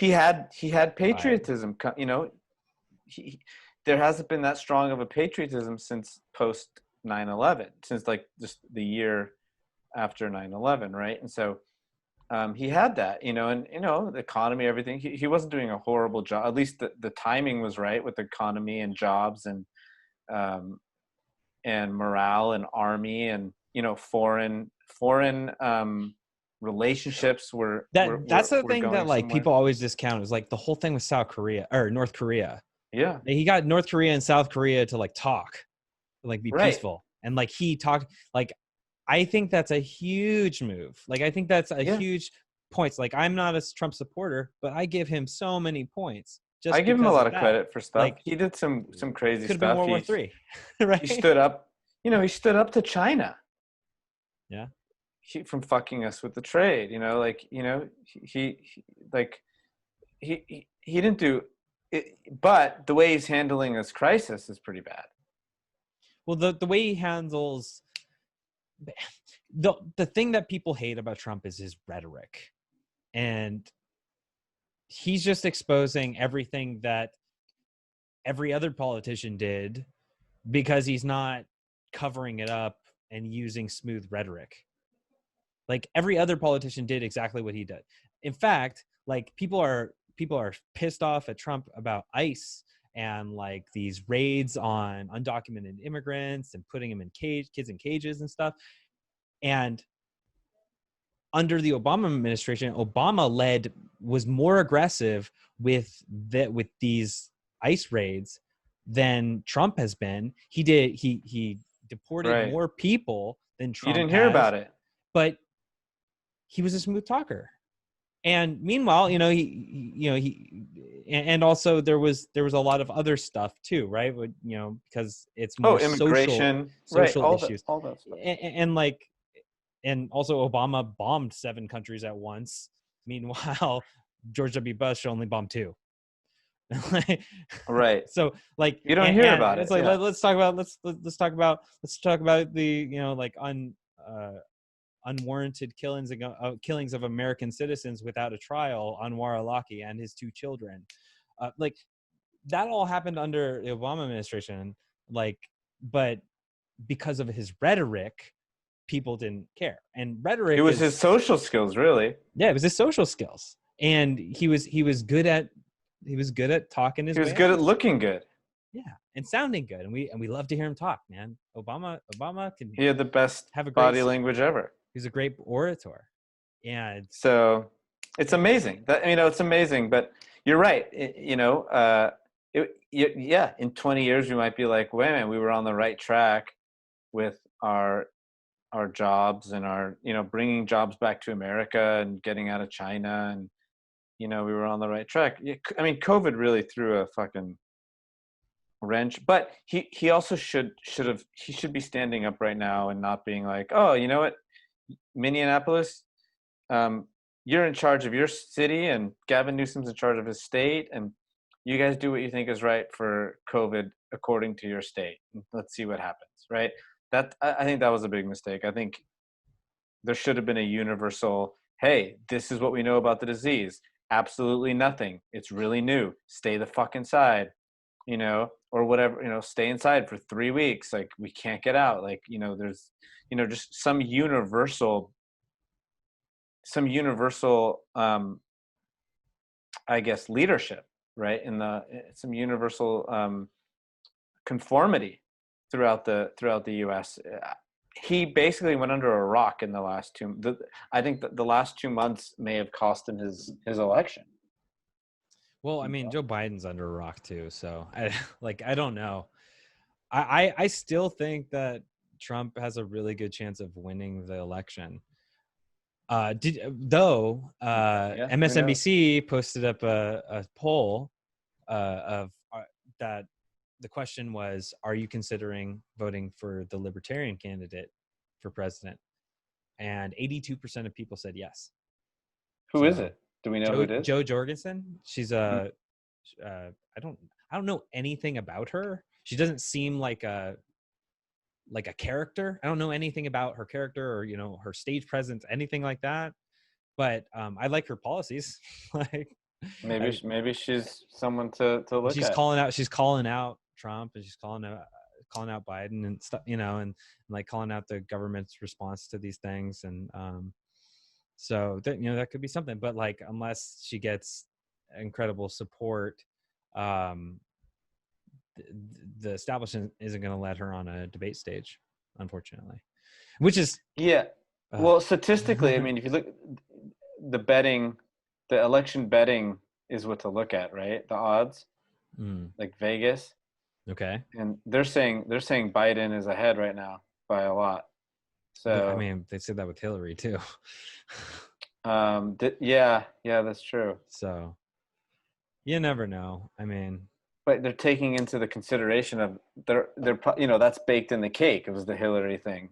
Yeah, we got 5 more months of this, right? 5 more months, or 4.5 months until the election. So we'll see. So weird because it doesn't feel like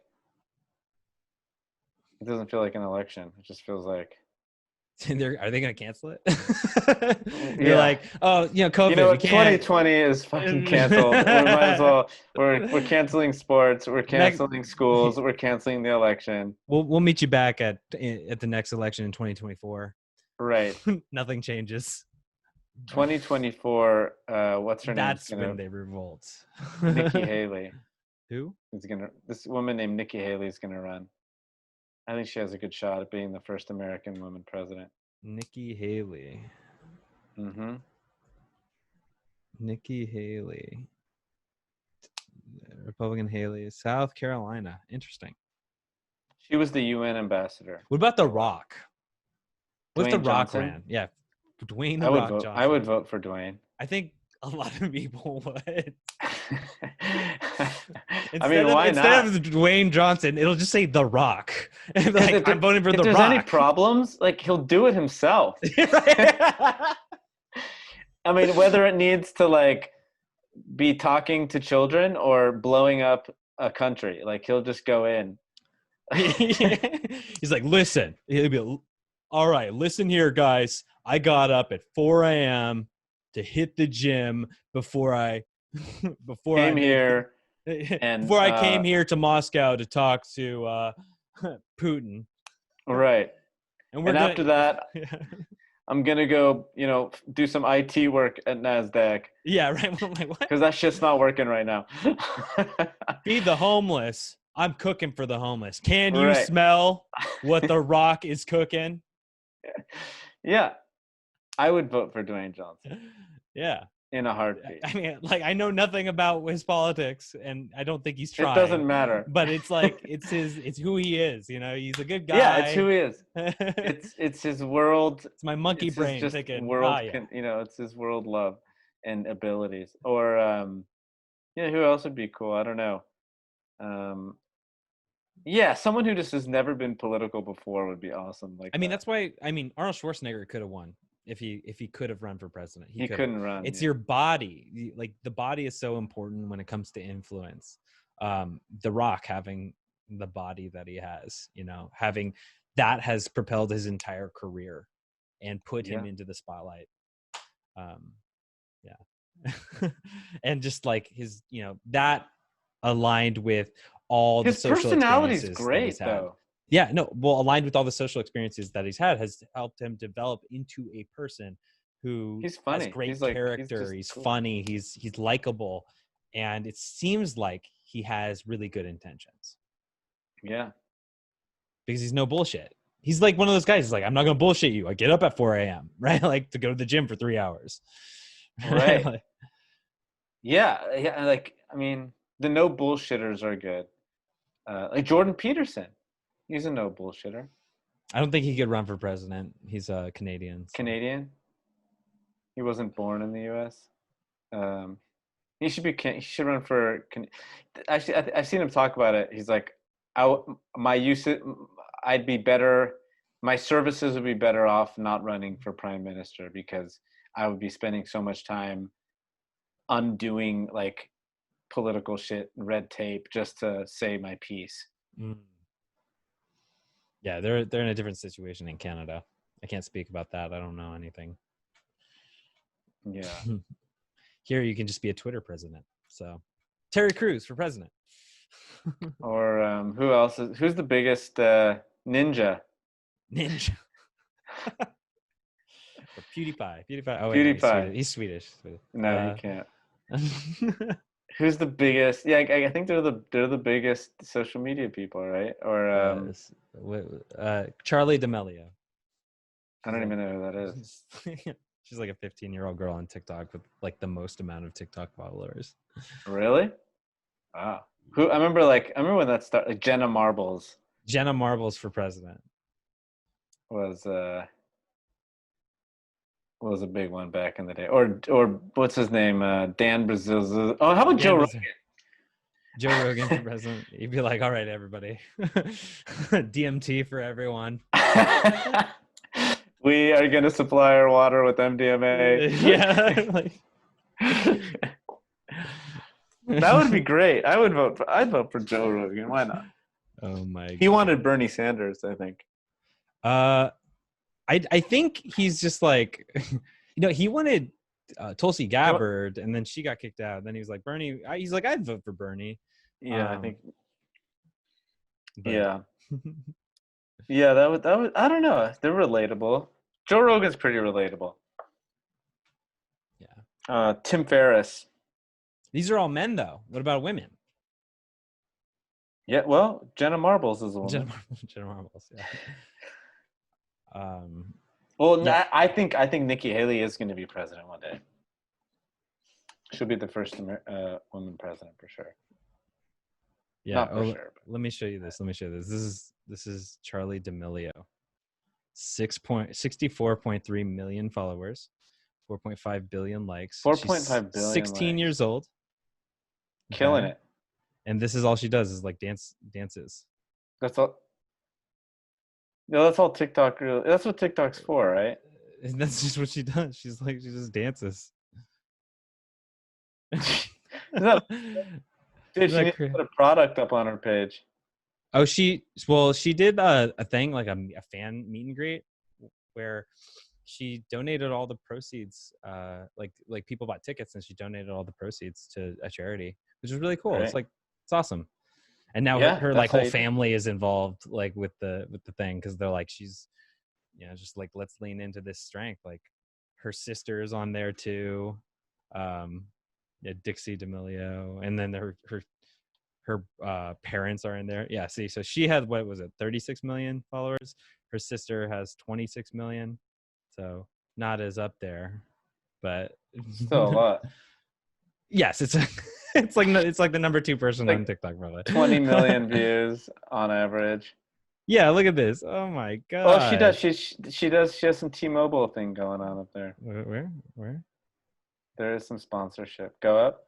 I don't know. Yeah, right. Oh, right here. Yeah. T-Mobile. Yeah. Get that bread. Good for her. Good for her. Oh, here's her and her sister. Yeah. I want to just do that all day.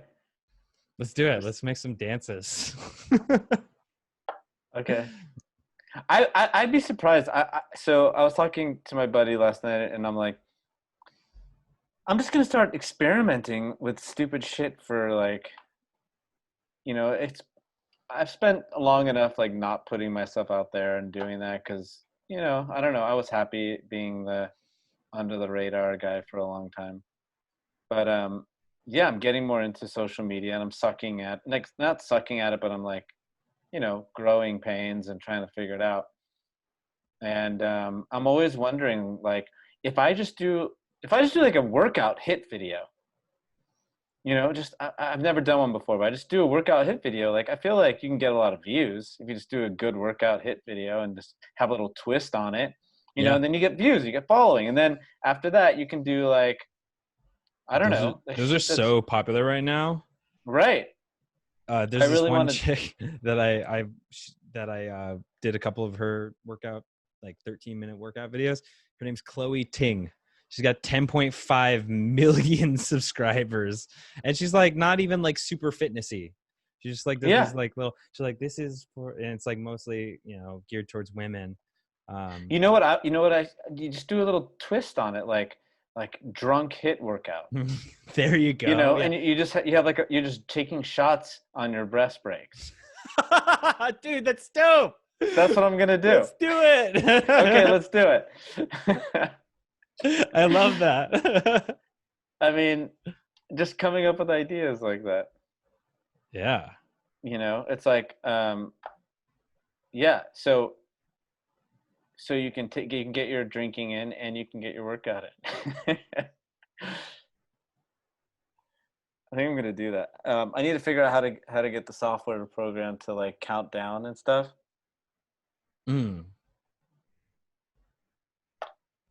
Yeah. Yeah, that's what I'm gonna work on. Just go figure it out. Yeah, make your proclaim it, name it, proclaim it, and let's get it started. And then if you get big enough following, you'll get some alcohol brands. So like you get the full bottle of like Cuervo, or like you get the bottle of Tito's. This is best served cold. Yeah. Have it on ice, or some of the exercise can like you embody shake it with the shakers. All right, guys, all right, 30 arm seconds. Circles. Triceps. That's perfect. Dude, this is $1 million idea. You Yes, gotta it do is. this. All right, we're doing it. All right. And with that, I think we could call this a day. Like, I love it. It's been like 2.5 hours. Holy shit.